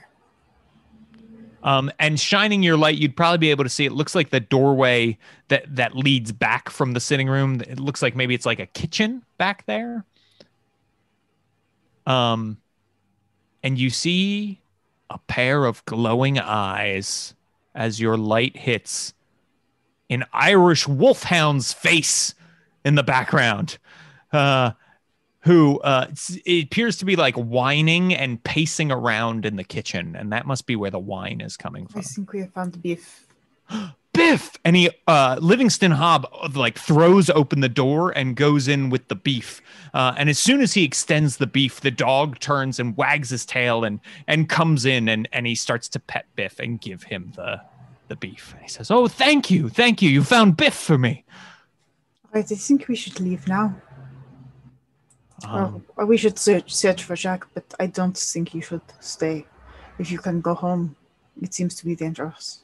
Well, don't you want me to help you search for your friend? Could your hound track the smell of the coat? I suppose he could do something like that, couldn't you, Biff?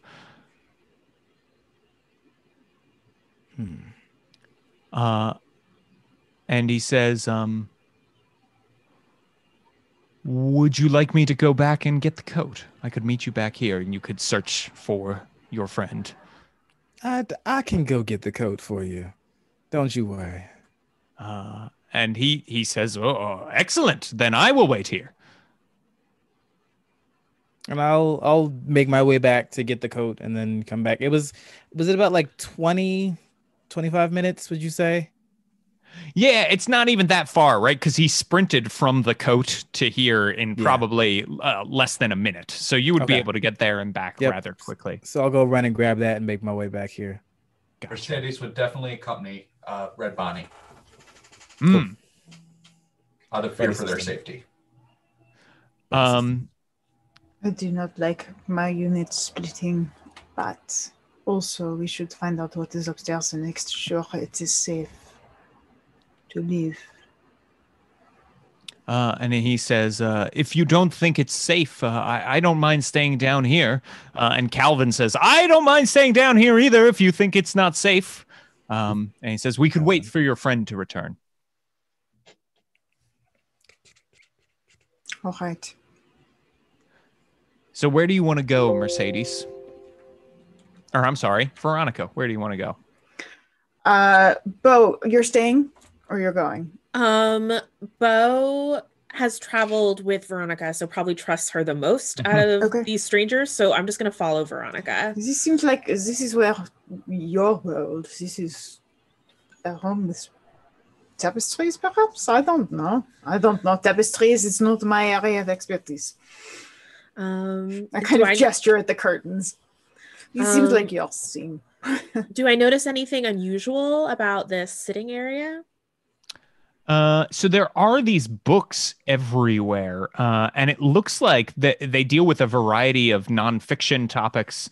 And there's like mythology and Plato, Socrates, Shakespeare, a bunch of classic writers that are there as well. Make an awareness test if you want to see if there's anything. Yeah, absolutely. Interesting. And Mercedes, where are you going to go as well? Mercedes would accompany Red Bonnie. So concerned about what beast is out there. She's going to clutch a crucifix. She'll be muttering a prayer under her breath, keeping worried eyes on Red Bonnie, who she's come to respect quite a bit. Excellent. I love it. For my awareness check, I had to get a 45 and I got a 15. Excellent. And also you had plus 20 onto that check. I should have let you know that before you rolled. But that's sweet. Great. So good news is you find two books that are rather interesting. One is a story of so there's also accounts from the Freemason Society that are in there. But you do find one book that is a journal from a soldier of King Philip's War, and another is an account of George Washington's surrender of Fort Necessity during the French and Indian War. And while you're looking through, you can see that there are a few different passages that have been marked in like faded pencil. And every time General Washington's name is mentioned, it is crossed out, and the word Mandoag is written there. Mandoag. Does that word mean anything to me? Great question. It looks like it's scrawled in this unsteady hand, and doesn't mean anything to you. I'm pretty sure I'm going to need you to make a folklore test here. Okay.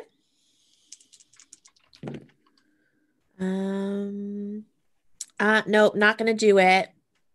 I got a 72 on my dice. Gotcha. But I will bring the book over to Veronica and say, well, whoever lives here has quite the collection. But this seems strange. Do you know what this word means? Do I? Is it French? Or is it folklore? It is. This would be folklore. I can't spy. I do not know much. I do not spend my time with stories. No, I do not spend my time with stories at all. That is a 92 over 40. Yeah. So you're Is you're this time not to spend a sure. coin, maybe? Oh, yeah, maybe. I wonder if this is like a name for a creature or Something. How many coins do we have? You have five. A total of 5. Oh, yeah. Let's spend a coin then. Okay. All right. I will try again. Wait, no, it's just re-rolling my first die. No, right? you with your coin, you re-roll a check entirely. Oh, So okay. you're right. Yeah. This is better. Can I 18. 8 on this? Oh, okay. Yeah. Never mind. You don't need it. 18. So the good news here is that Mandoag, was a tribe that you believe that was responsible for. Let me see here. I'm looking on Wikipedia here. So possibly it is one of the tribes thought to be responsible for the disappearance of the colonists at Roanoke. Mm-hmm. So Roanoke was one of the first colonies, right? The first, and like they showed up, they settled, and then people came like a year later, and it was gone. There was no. This is actual American history. But they scrawled on a tree one word, and that word was Croatoan. And that's right. Yeah. And so Mandoag is one of the tribes that people in Jamestown posited might have been responsible for the disappearance of the colonists at Roanoke. Oh, well, this is very strange. I don't know what to make of this. No, I see already someone who clearly thinks that Washington was not responsible here.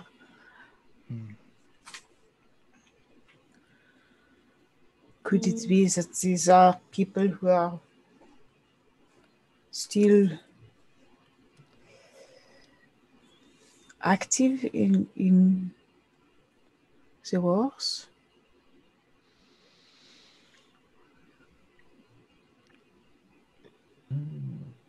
Would we know if, would this tribe be prominent enough that they are part of the rebellion, or that we would know of them, or?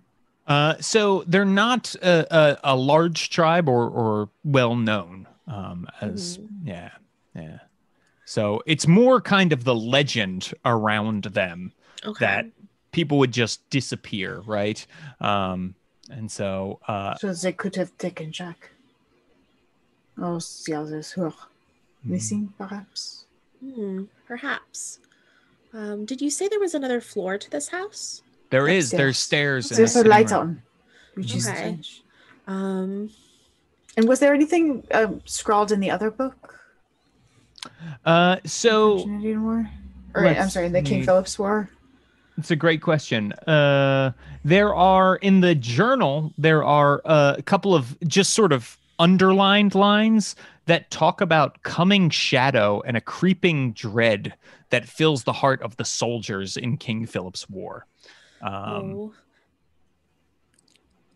Impending darkness engulfing all. Bo will just drop that book. Stand against those things. We do not fear them. Well, maybe you don't. Do we need to check the upstairs, do you think? I think we should while we have the time. Oh, okay. May I have a moment with Red Bonnie at this time? This Sure. seems like a good moment. Yes, absolutely. As the other group is like, should we go upstairs? I'll say, Red Bonnie, I'm sorry. Can I have your ear just a moment? Go ahead. What's in your mind? I have worry. Something doesn't make sense. Okay. A frightened dog, when it is scared, where does it go? Does it go into a strange house? So something that I was thinking about, how is the dog inside the house and the door is shut? See? How? I'm afraid that our friend who is acting like he has never been there before. We should find that coat. Oh, Quickly. well, if I can be honest with you, Mercedes, part of the reason I came for the coat was because if something's going to happen, it's not going to happen while we're all there.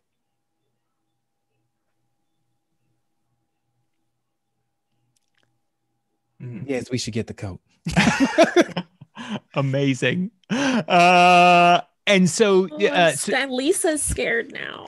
you're able to pick it up, And so I think maybe that's a good place to take a quick 2-minute break. So let's do that. Yeah, let's take a quick 2-minute break, and we will be back shortly with the conclusion. My stomach's through my throat. Hey, everybody, we are back.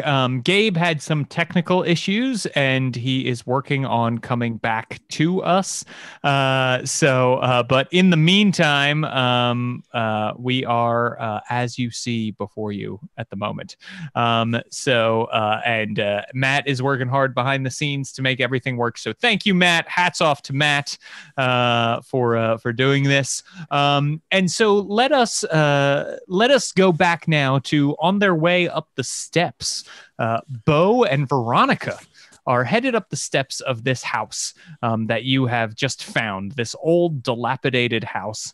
And as you make your way upstairs, you come to a landing, and you can see there's doors on the right and on the left of this landing when you come up, sort of the north and south end of the house.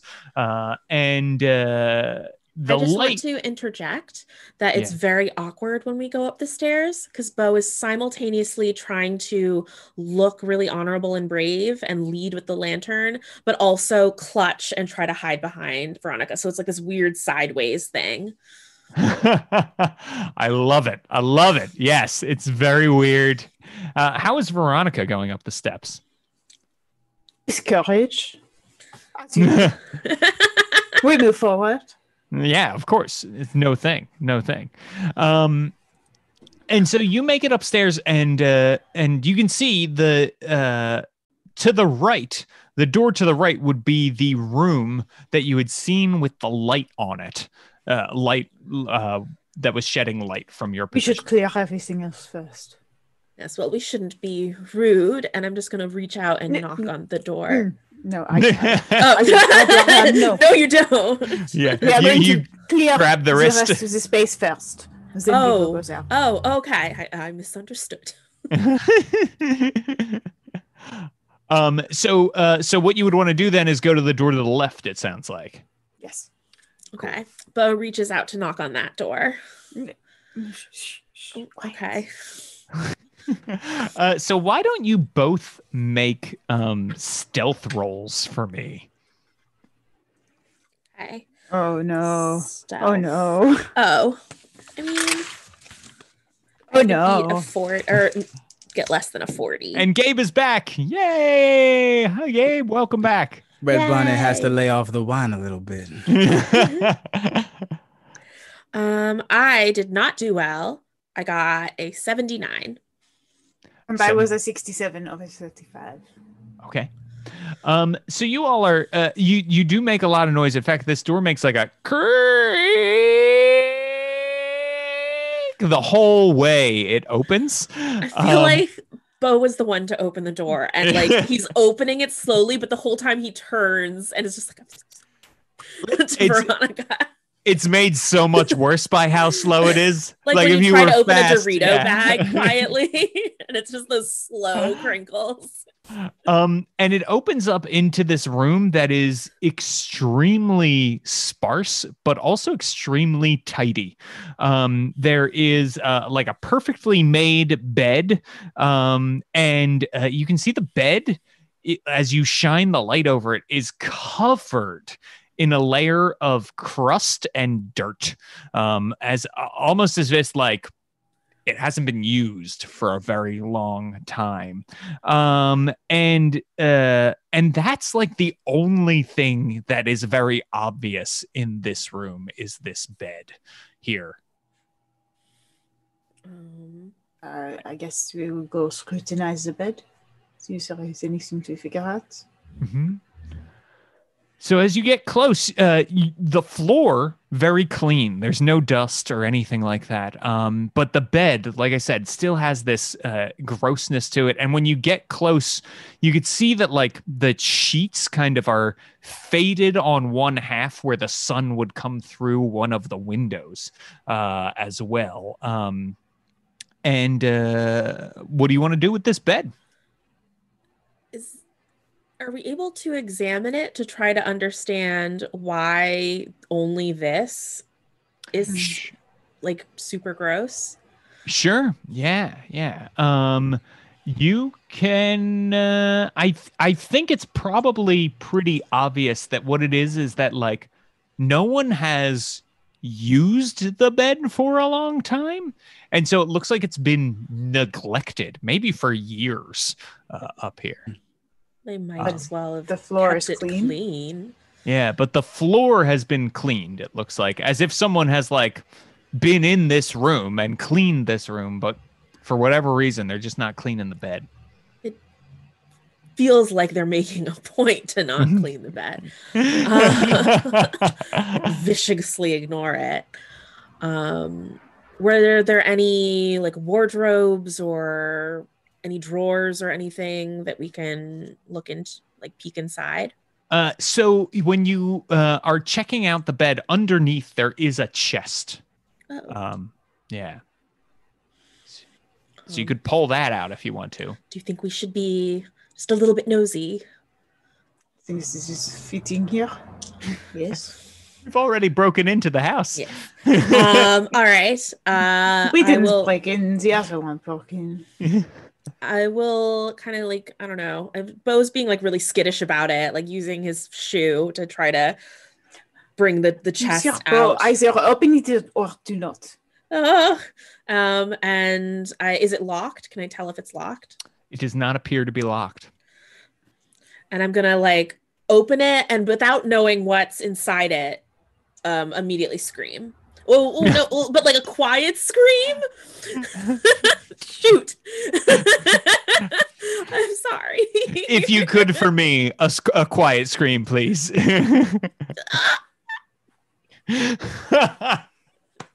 Well done. I am adding another coin to the pool for you indulging me there for that. Thank you. Excellent. So yes.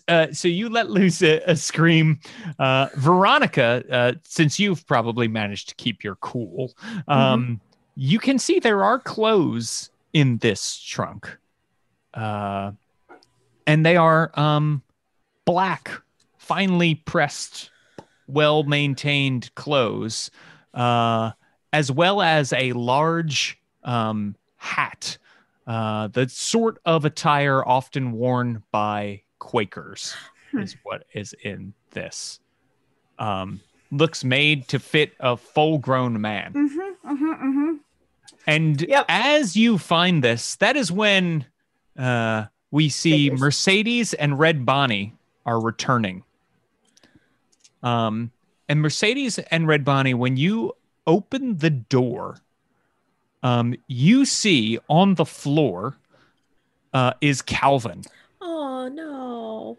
Laying down, clutching his stomach, knife wound in his stomach.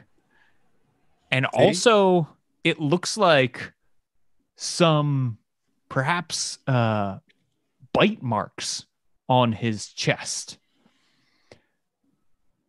Well, I'm not happy about being right, but I was right. And you can hear from the kitchen the voice of Livingston Hobb as he says, Little slip there. As he says, the sin, you, Red Bonnie, are soaked in sin. Let me eat the sin from you. That's right. They were called a sin eater, and then we had hell. And so that is what you can hear, and you hear the conversation carry up to the upstairs. Let me eat the sin from all of you. All of you are sinners. Have I heard anything about this before? Any legends? I think so. You know from your old folklore tests that there are, specifically eating sin is not something you have necessarily heard of, but there are people that have been known to eat other people. So make a folklore test to see what else you might know. And I'm going to, this will be standard as well. Nope. Okay. You do have coins. You want to coin it up? Friends? Coins? Yes? Go for it. Yeah, go for it. Sure. Don't think I'm going to get this. I'm not super, super great at folklore. Oh, I did. That's a 2. Woo! Okay. 2 All under right. 40. So you remember hearing stories about ghouls, specifically people who get so ravenous that they start to eat strange meat, whatever they can get their hands on, rats, their house cat, that kind of thing. And eventually they start to eat people. This is a transformation that people can undergo. And so you know that they would also have those big long claws that would have made those same kinds of slashes in the jacket that you had seen earlier. Why don't we all roll for initiative? So in Zweihander, you roll a single D10 for your initiative, and then you add your initiative bonus, which I believe is on your sheet at the top of your sheet between determination and movement. Right. So you are correct. Yeah, it's right at the top between determination and movement. I got a 13. Okay, 13. 15. I have to do math.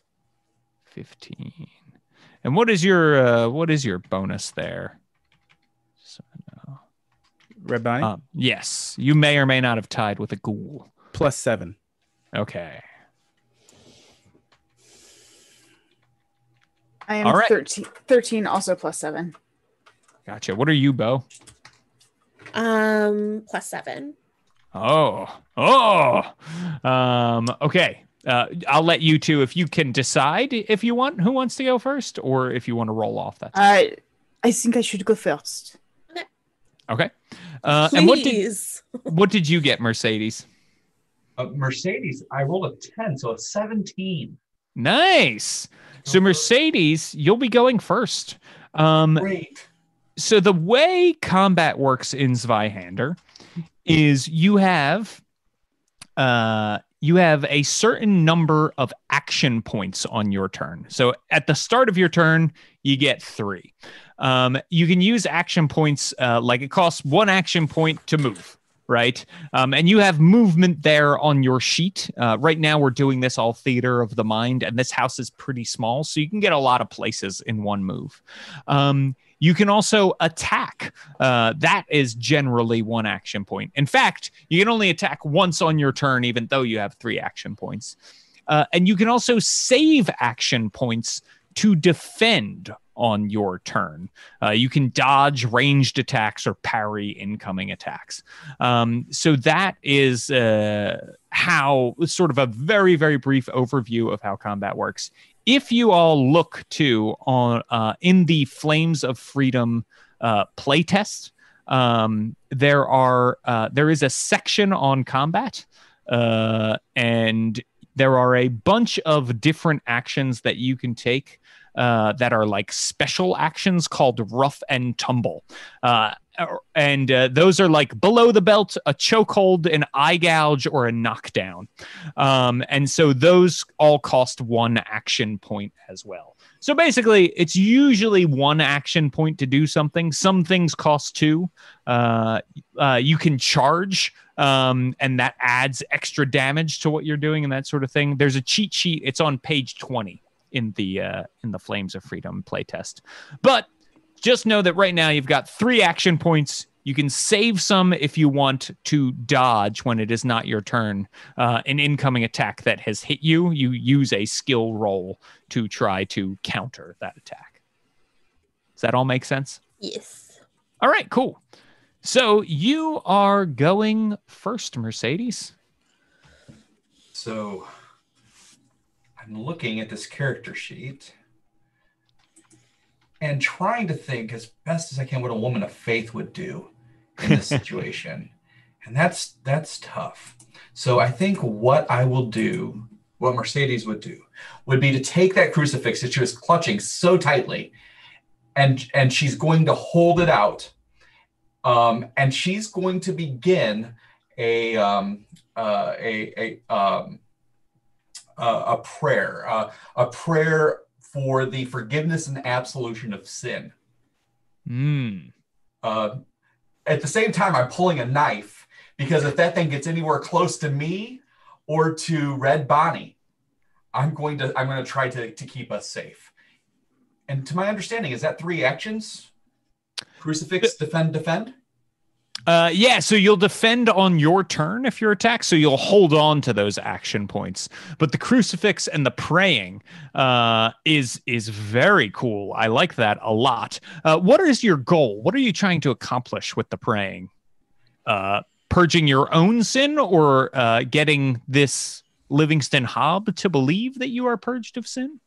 It's to attempt as best I can. I'm no priest.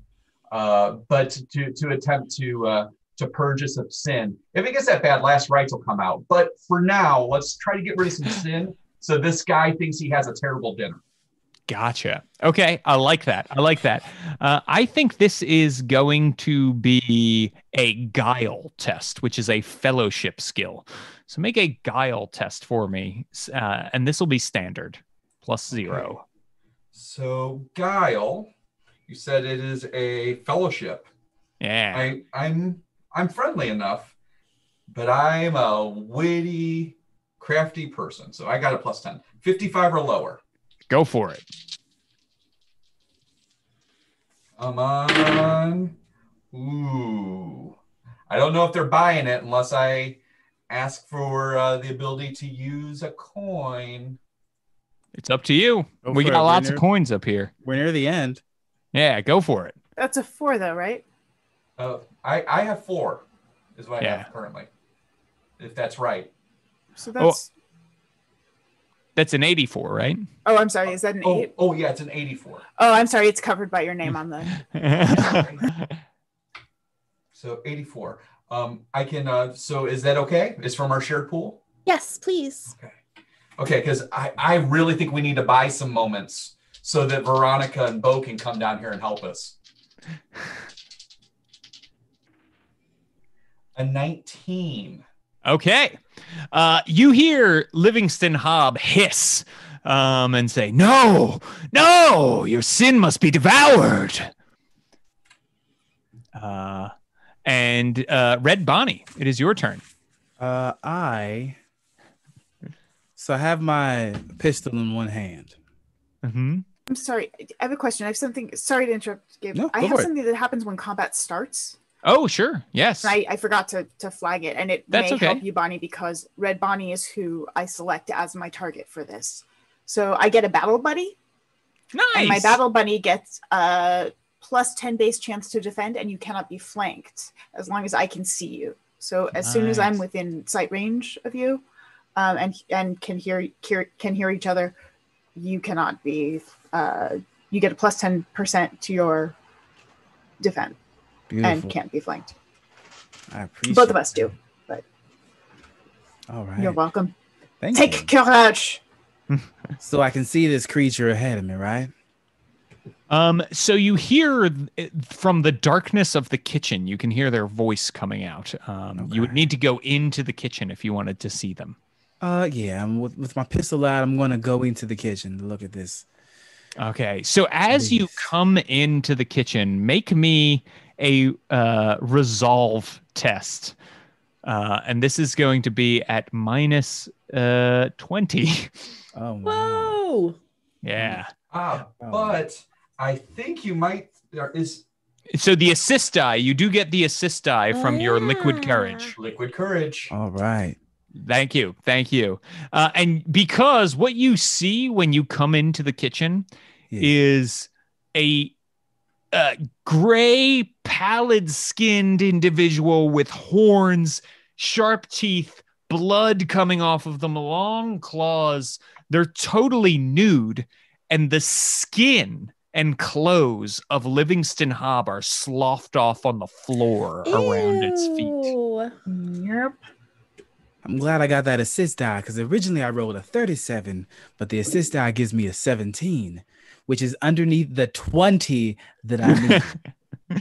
Excellent. So you do not suffer gosh. any peril as you see this creature. Oh, horrifying. And you can also see in the back, the dog is like backed up into the corner, just very scared, looking at this creature. I understand, dog. I don't blame you. I'm gonna take aim at the target as one action point to increase my percentage by 10. Okay, nice. Yes, that's great. And then I'm going to, let's see. How foolish am I?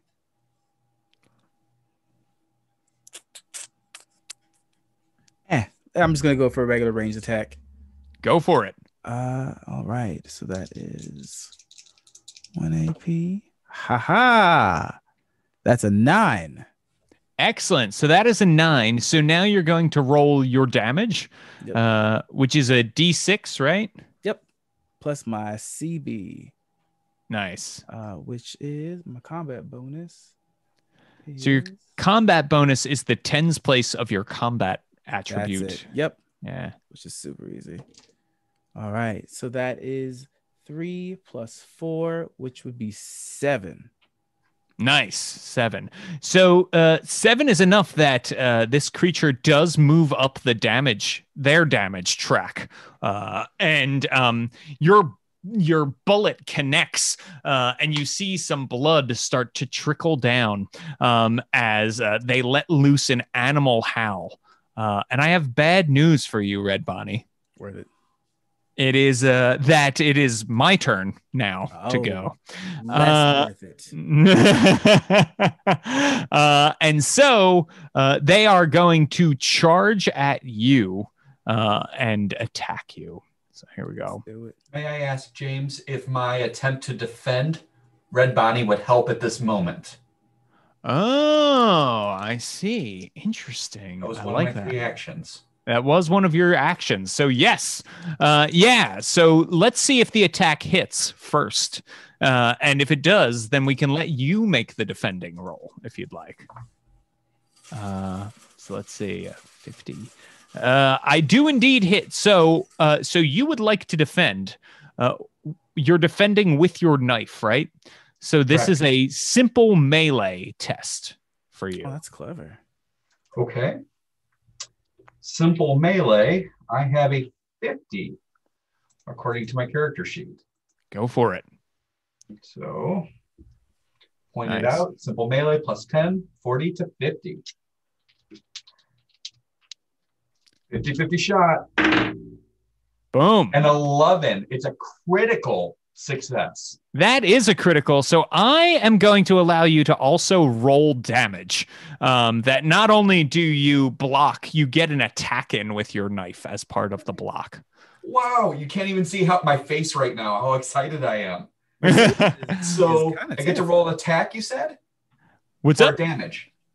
So roll damage. We'll have that be D6 plus 4. Yeah. So go ahead, roll. Because down here, my weapon, damage 1d6 plus 4. Mercedes Awesome. is terrifying. Mercedes is terrifying.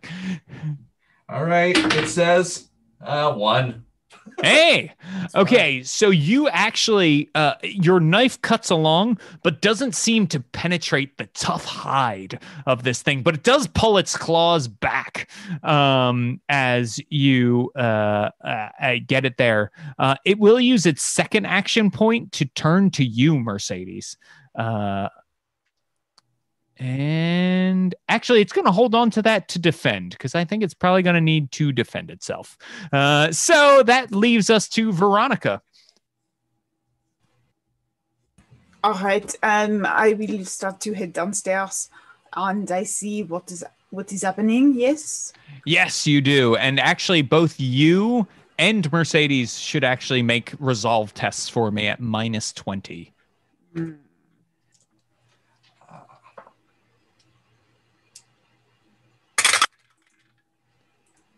Resolve test. These.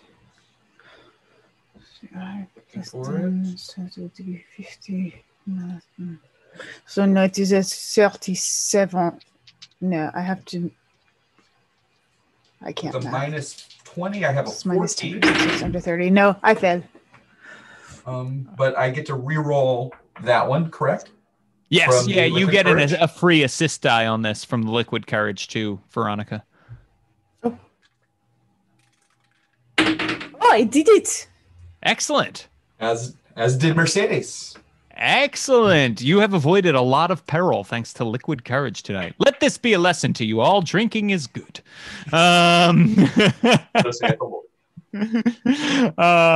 So yes, Veronica, you can see this horrid creature here. I feel so bad for Bo. I said there was a monster. No one believed me. What would you like to do, Veronica? All right. I would like to, I think, take out my bayonet, underload it, and attack. Okay, excellent. So are you stabbing with the bayonet here? I can do it or at a distance. Oh, gotcha. So you're gonna shoot the brown bess. Mm-hmm. Well, no, the brown bess I thought was a separate thing. It's a different weapon on my sheet. Yes, yeah. So the bayonet is like a melee. Just the stab, because it says I Yeah. have the bayonet as a distance weapon, melee, engaged, or from a yard. Oh, 1 yard, because it's like a reach weapon 'Cause it's on a the reach end weapon, of your. yeah. Yeah. Very cool. Yes, absolutely. Let's So do it is it. socketed. It is. Oh no, it has to be attached. It can be attached. I'm sorry. Yeah. Well, that's okay. It's on the end of your brown bess. Boom. Okay, then I will. Can we say my brown bess was loaded in advance because I was prepared? I think you would have loaded it for sure. Yeah, that makes Okay. sense. It's accurate, so I get to ignore difficulty penalties. Oh no, I'm using the bayonet. So, Mm-hmm. I will. Yeah. Helps when I roll in the tray. Boom. As that will hit. Excellent. Okay, I am going to try to defend and fail. Fail All right. big time with a 73. So I do 1d6 plus 5, and it is socketed. Okay. So just so you know, you can also spend coins, I believe, to add extra damage dice as well, right? Is that right? Yeah, I think it's adding like another d6 to your damage die. Yes, yeah. So that's another Yes. option you have for coins here. Yeah, and you don't have to. We have Consider it. 3. He has 6 currently. Oh. I was more letting you know for me. I think it's a solid attack. Okay. Thoughts? Yes. It is 7 points of damage. 7 points. Yes. So he moves up another. Oh, and it is vicious. If you are determining if a foe is injured with it, I get to roll an extra chaos die. Great. So roll 2d6 and let me know if you get any sixes. This is how essentially Livingston Hobb can be injured because of so every time you move up the track, you can roll d6s to see, do you get an injury? And an injury like affects you in some way. You know, your eye gets removed, or you get a punch in the throat and it's hard to speak, that kind of thing. So that is how that works. And so there is no injury, but they have moved up the track now again. So they are currently, let's see, they are currently moderately wounded. So, okay. Is there anything else you'd like to do, Veronica? Is there cover? So you could probably jump back in the doorway if you wanted to get like behind the door frame to get cover that way. Yeah. I will do that then. Great. You're going to take cover. I love it. Go ahead, Bo. All right. Bo is upstairs and he's just like, I told them there were monsters and nobody believed me. And the darkness approaches and I promised I would stay safe in the light, but and I kind of look at my hand with the lantern and look at my hand with the pistol, and I put the lantern down so I can hold the pistol with 2 hands and steady my grasp. And is it possible to like just go down the stairs enough so I see this creature, but also stay on the stairs? Or do I have to be like all the way downstairs? Great question. I am going to say that, yeah, you could probably like get down the steps and poke your head around to see through the kitchen. However, I will need a resolve test at -20. Oh, yep. Okay. So my resolve is a total of 50, so I needed 30 or lower. Okay. A 93 will not do it. Although I do get the assist. You get the assist die. Yeah, don't forget still the got assist. a 63. Mm-hmm. So does that mean, I forget now what happens? So that means you're going to take peril. Give me that peril. You're going to take 12 peril.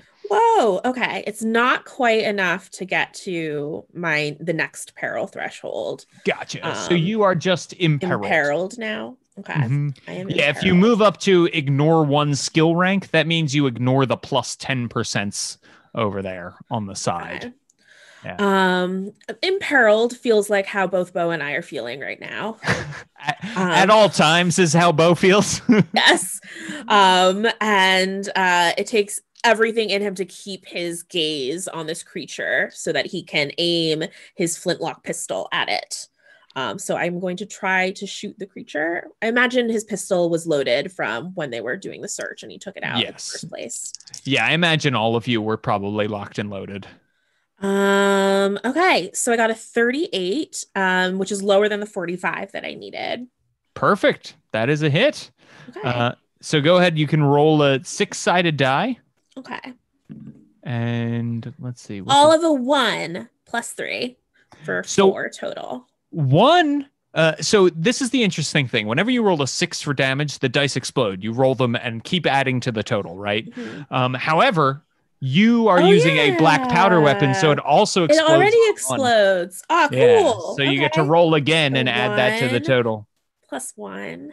That's great. Just a little bit at a time. Does it keep going? Yeah. You keep exploding until you don't. Plus 4 is a total of 6 plus 3, so 9 damage. Okay. And they move up 1 more on the track to seriously wounded. And let's see. So this means I am going to roll some dice to see if they get an injury. They do not get an injury still.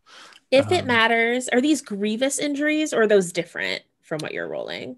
So when they get up to grievously wounded, then they can get grievous injuries. I can do normal injuries. It just says I can't inflict grievous ones. Okay. Yes. Yeah. So even if you inflicted them to grievous and I rolled for an injury, we would just pick a normal injury, not a grievous injury for that. Okay.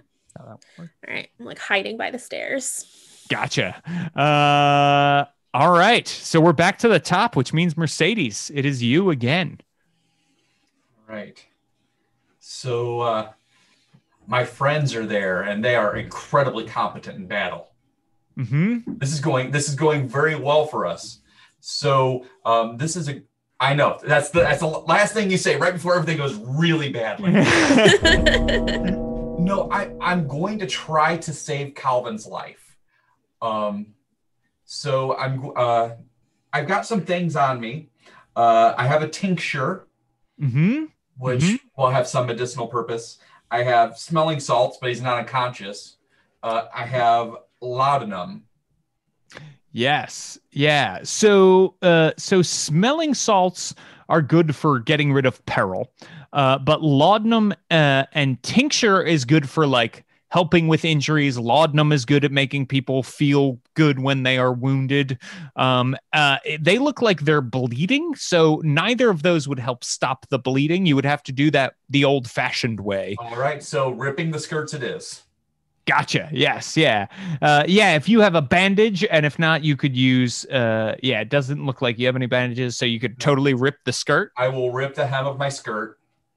And begin pushing it into the wound, and so I'm going to, with all the bedside manner of a 1700s corrugionist, I'm gonna say, hold this in place, as I'm like trying to push it in to the wound. Cool. And we don't while have I'm doing this, I'm time going to begin go over administering infection last rites. rules, but Sorry. I said we don't have time to go over infection rules just at the moment, but they do exist. If the bleeding doesn't get him, then the infection might. But we'll stop the bleeding first. I'll save the last rites too, just in case. But let's try to save his life. I don't know what I need to do for this. Go ahead and make a heal test. Okay, thank you. No problem. I'm really excited. Let's see if I can save this life. All right, so you said it's a heal test. Yeah, so that is under intelligence.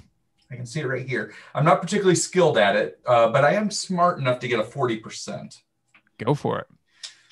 All right. Ooh, I think that's a crit fail. It's a 77. Uh-oh.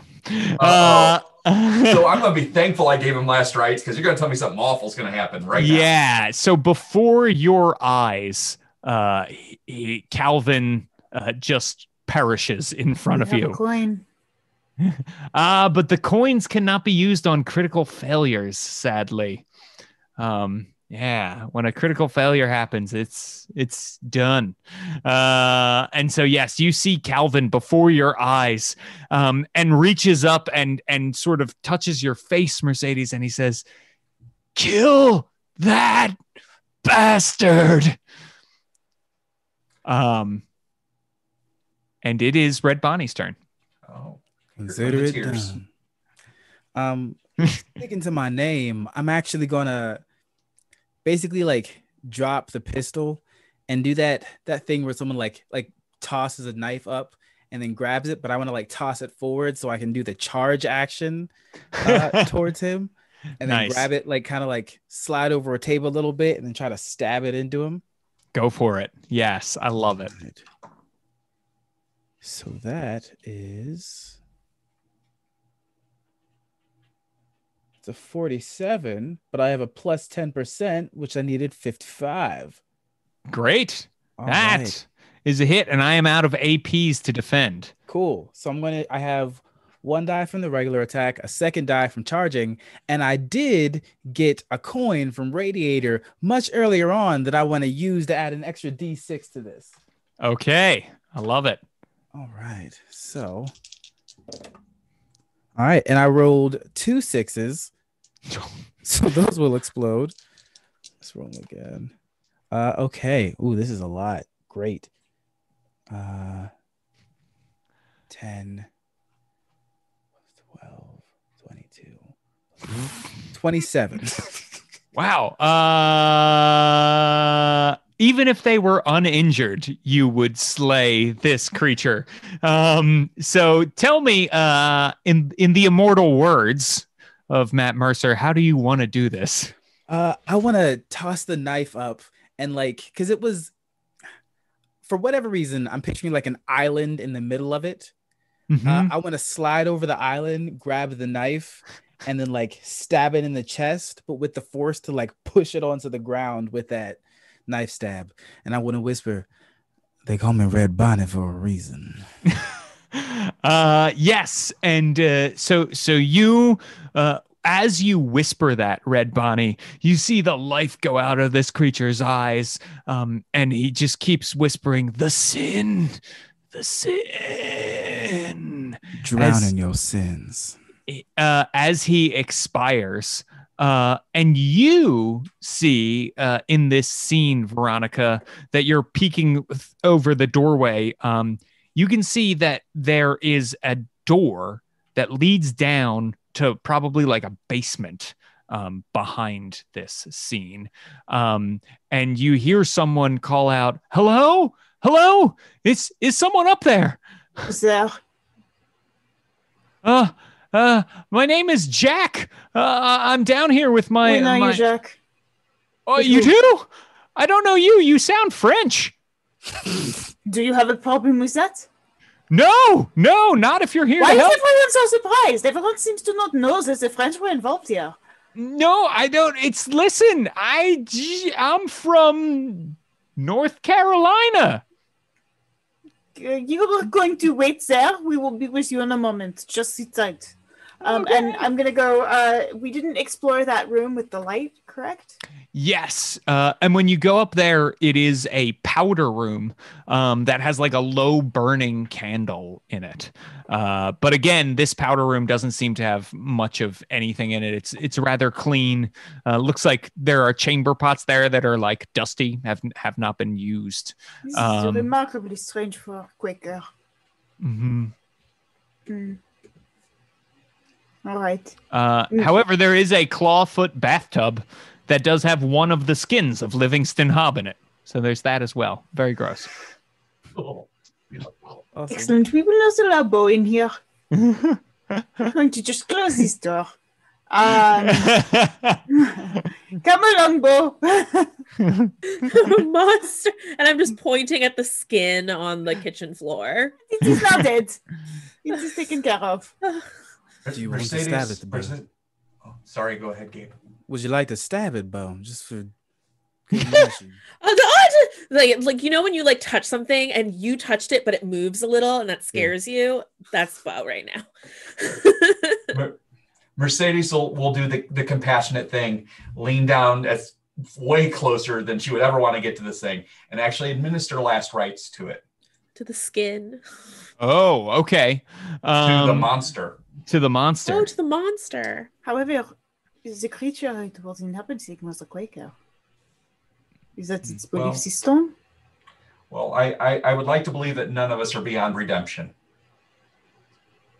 Meh. Meh. And everyone's like, yeah, no, kill it. All right. Shall we get Jacques? This. Oh. Bonnie, would you like to? What was that? Oh, no, I'm just looking at my handiwork. This thing is gross. That was superb work. Thank you. So when you come down into the basement, there is a stench of death. There's an earthen floor, and you can see that there are hanging from the ceiling. There is one man who looks like he's been like hung up on a meat hook, basically. Totally pale, as if drained of all of his blood. No, Bonnie, you should, Bo, you should step up. With the skin? Nothing could be worse than this. You should stay up top. And at the feet is another man who looks like he's got a gag around his neck, as if he has managed to finally shake himself loose of it. And he is also tied at the hands and wrists. And you can see that back behind them in the earthen floor, there's an area that looks like it's been recently disturbed.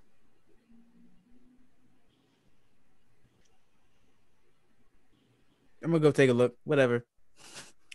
You're Okay. real close. So you go to the earthen floor, and it does look like it's been dug up recently.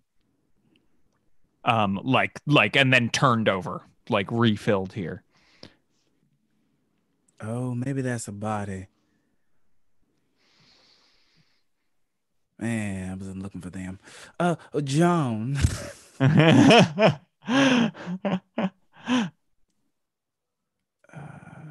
Yeah, I'm gonna leave that alone. I don't mess with that. You don't want to. Okay, so you're not going to go check that out. Got it. Nah. Unless it talks.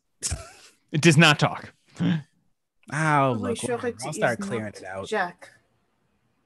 I'll start clearing it out. I'm nosy. You got me. So normally, I'm gonna keep my bayonet handy with Jack because sure. reasons. So as you come down, Jack says, "Did you see that thing? Is it up there? Did you kill it? Did it kill you? Are you that thing?" I think you should wait and let us ask the questions. Okay. Yes. Yes. Yes. Yes. And he kind of looks confused as he tries to do the mental calculus of which questions he asked. Yeah, I just answered yes to all of them. He asked if we were the monster in one. Right, I know. You managed to very quickly realize that this is not just a shallow grave for one person, but for several people. There are several remains here. All appear to have been drained of their blood. Some have had sections cut off of them. But the person on top of everything here is a red-haired woman who looks tall and of indigenous and English descent. That's right. That's how it all comes together.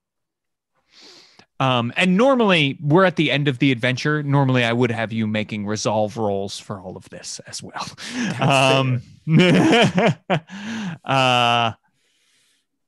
And that is Miriam, who you have found.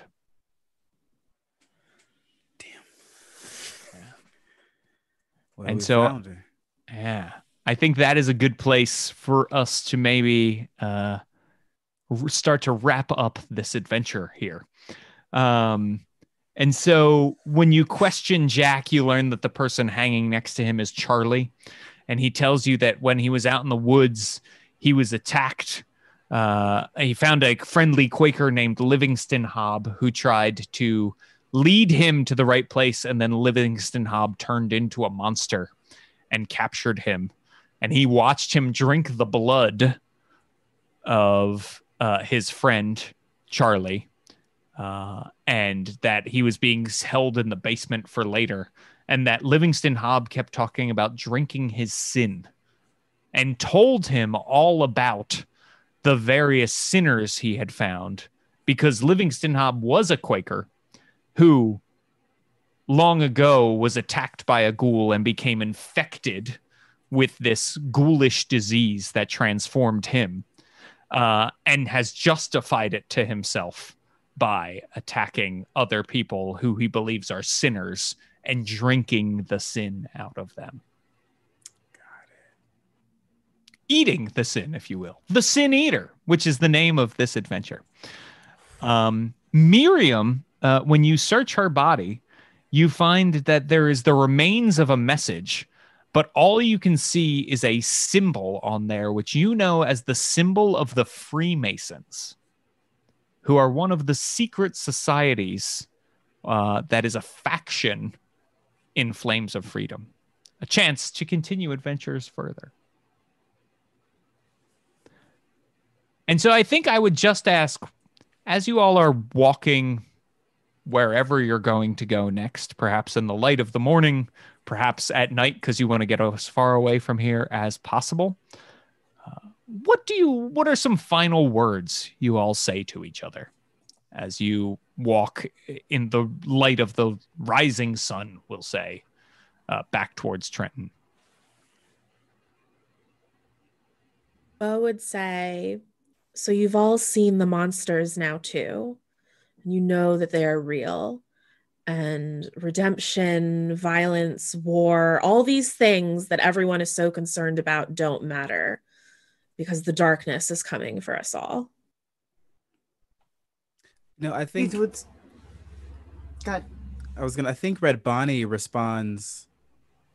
Like the last thing is the response to Bo. Oh, Bo.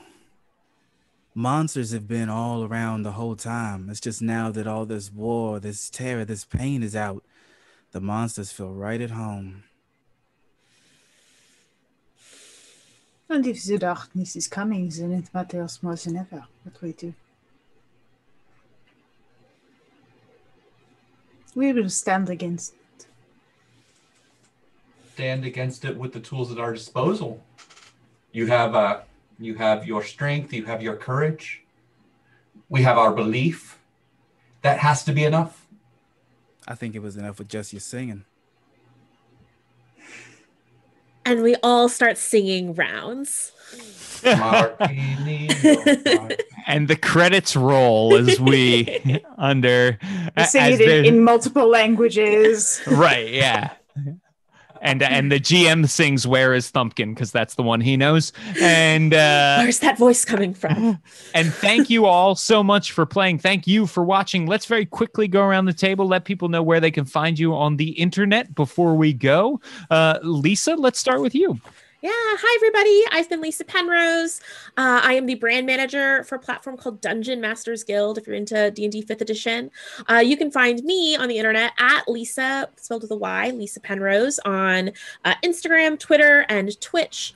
If you'd like to watch a bunch of RPG designers play Among Us for Halloween, 9 a.m. to around 11 a.m.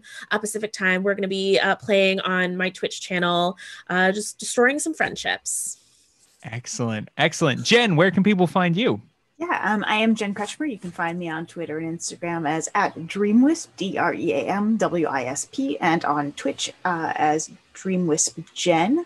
You can also find me on Silver and Steel for D&D Beyond on Tuesday nights.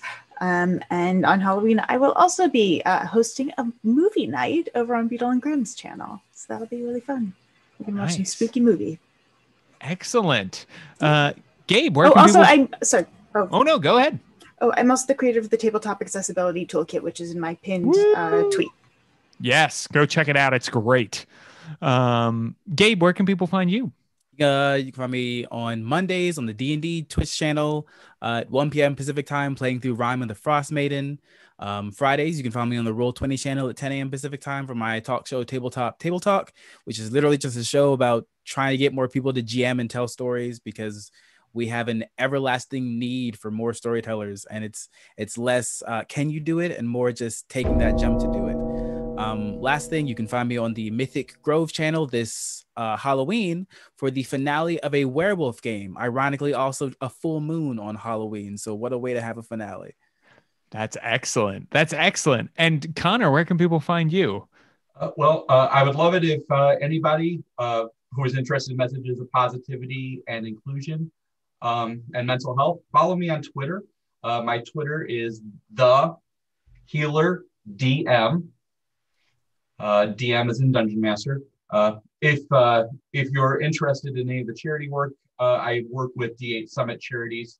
We're a 501c3 that raises money for quality local causes at helping local conventions, partnering with them to identify and help their communities. That is at the letter D, number 8, and word Summit. I'm in a live stream every Saturday night at 8 p.m. Central Time for Mind Games. You can find us on YouTube, Mind_Games. But I'd love it if we'd be friends. Follow me. I'll follow you back. Excellent. That's great. And Saturday is, of course, Halloween. So everybody's got something you can check out on Halloween. I do not, but I'll probably be hanging out in various Twitch chats. So come watch all of these great people with me on Halloween. I'm at James Introcaso, but I really want to remind all of you that right now, Flames of Freedom is on Kickstarter. You can go check it out. Get the free preview, get the Sin Eater adventure. It is really an amazing work that a ton of people have put a lot of amazing effort into. Thank you very much, of course, to our guardian angel behind the scenes, Matthew, for running this stream. You are amazing. Thank you very much to Daniel Fox, the folks at Andrews McMeel, for setting all of this up. And thank you to all of you, the people watching on Twitch. So don't forget to go check all of that out. Thank you. And go play this adventure. It has been a lot of fun. And we will see you all soon. Bye, everyone.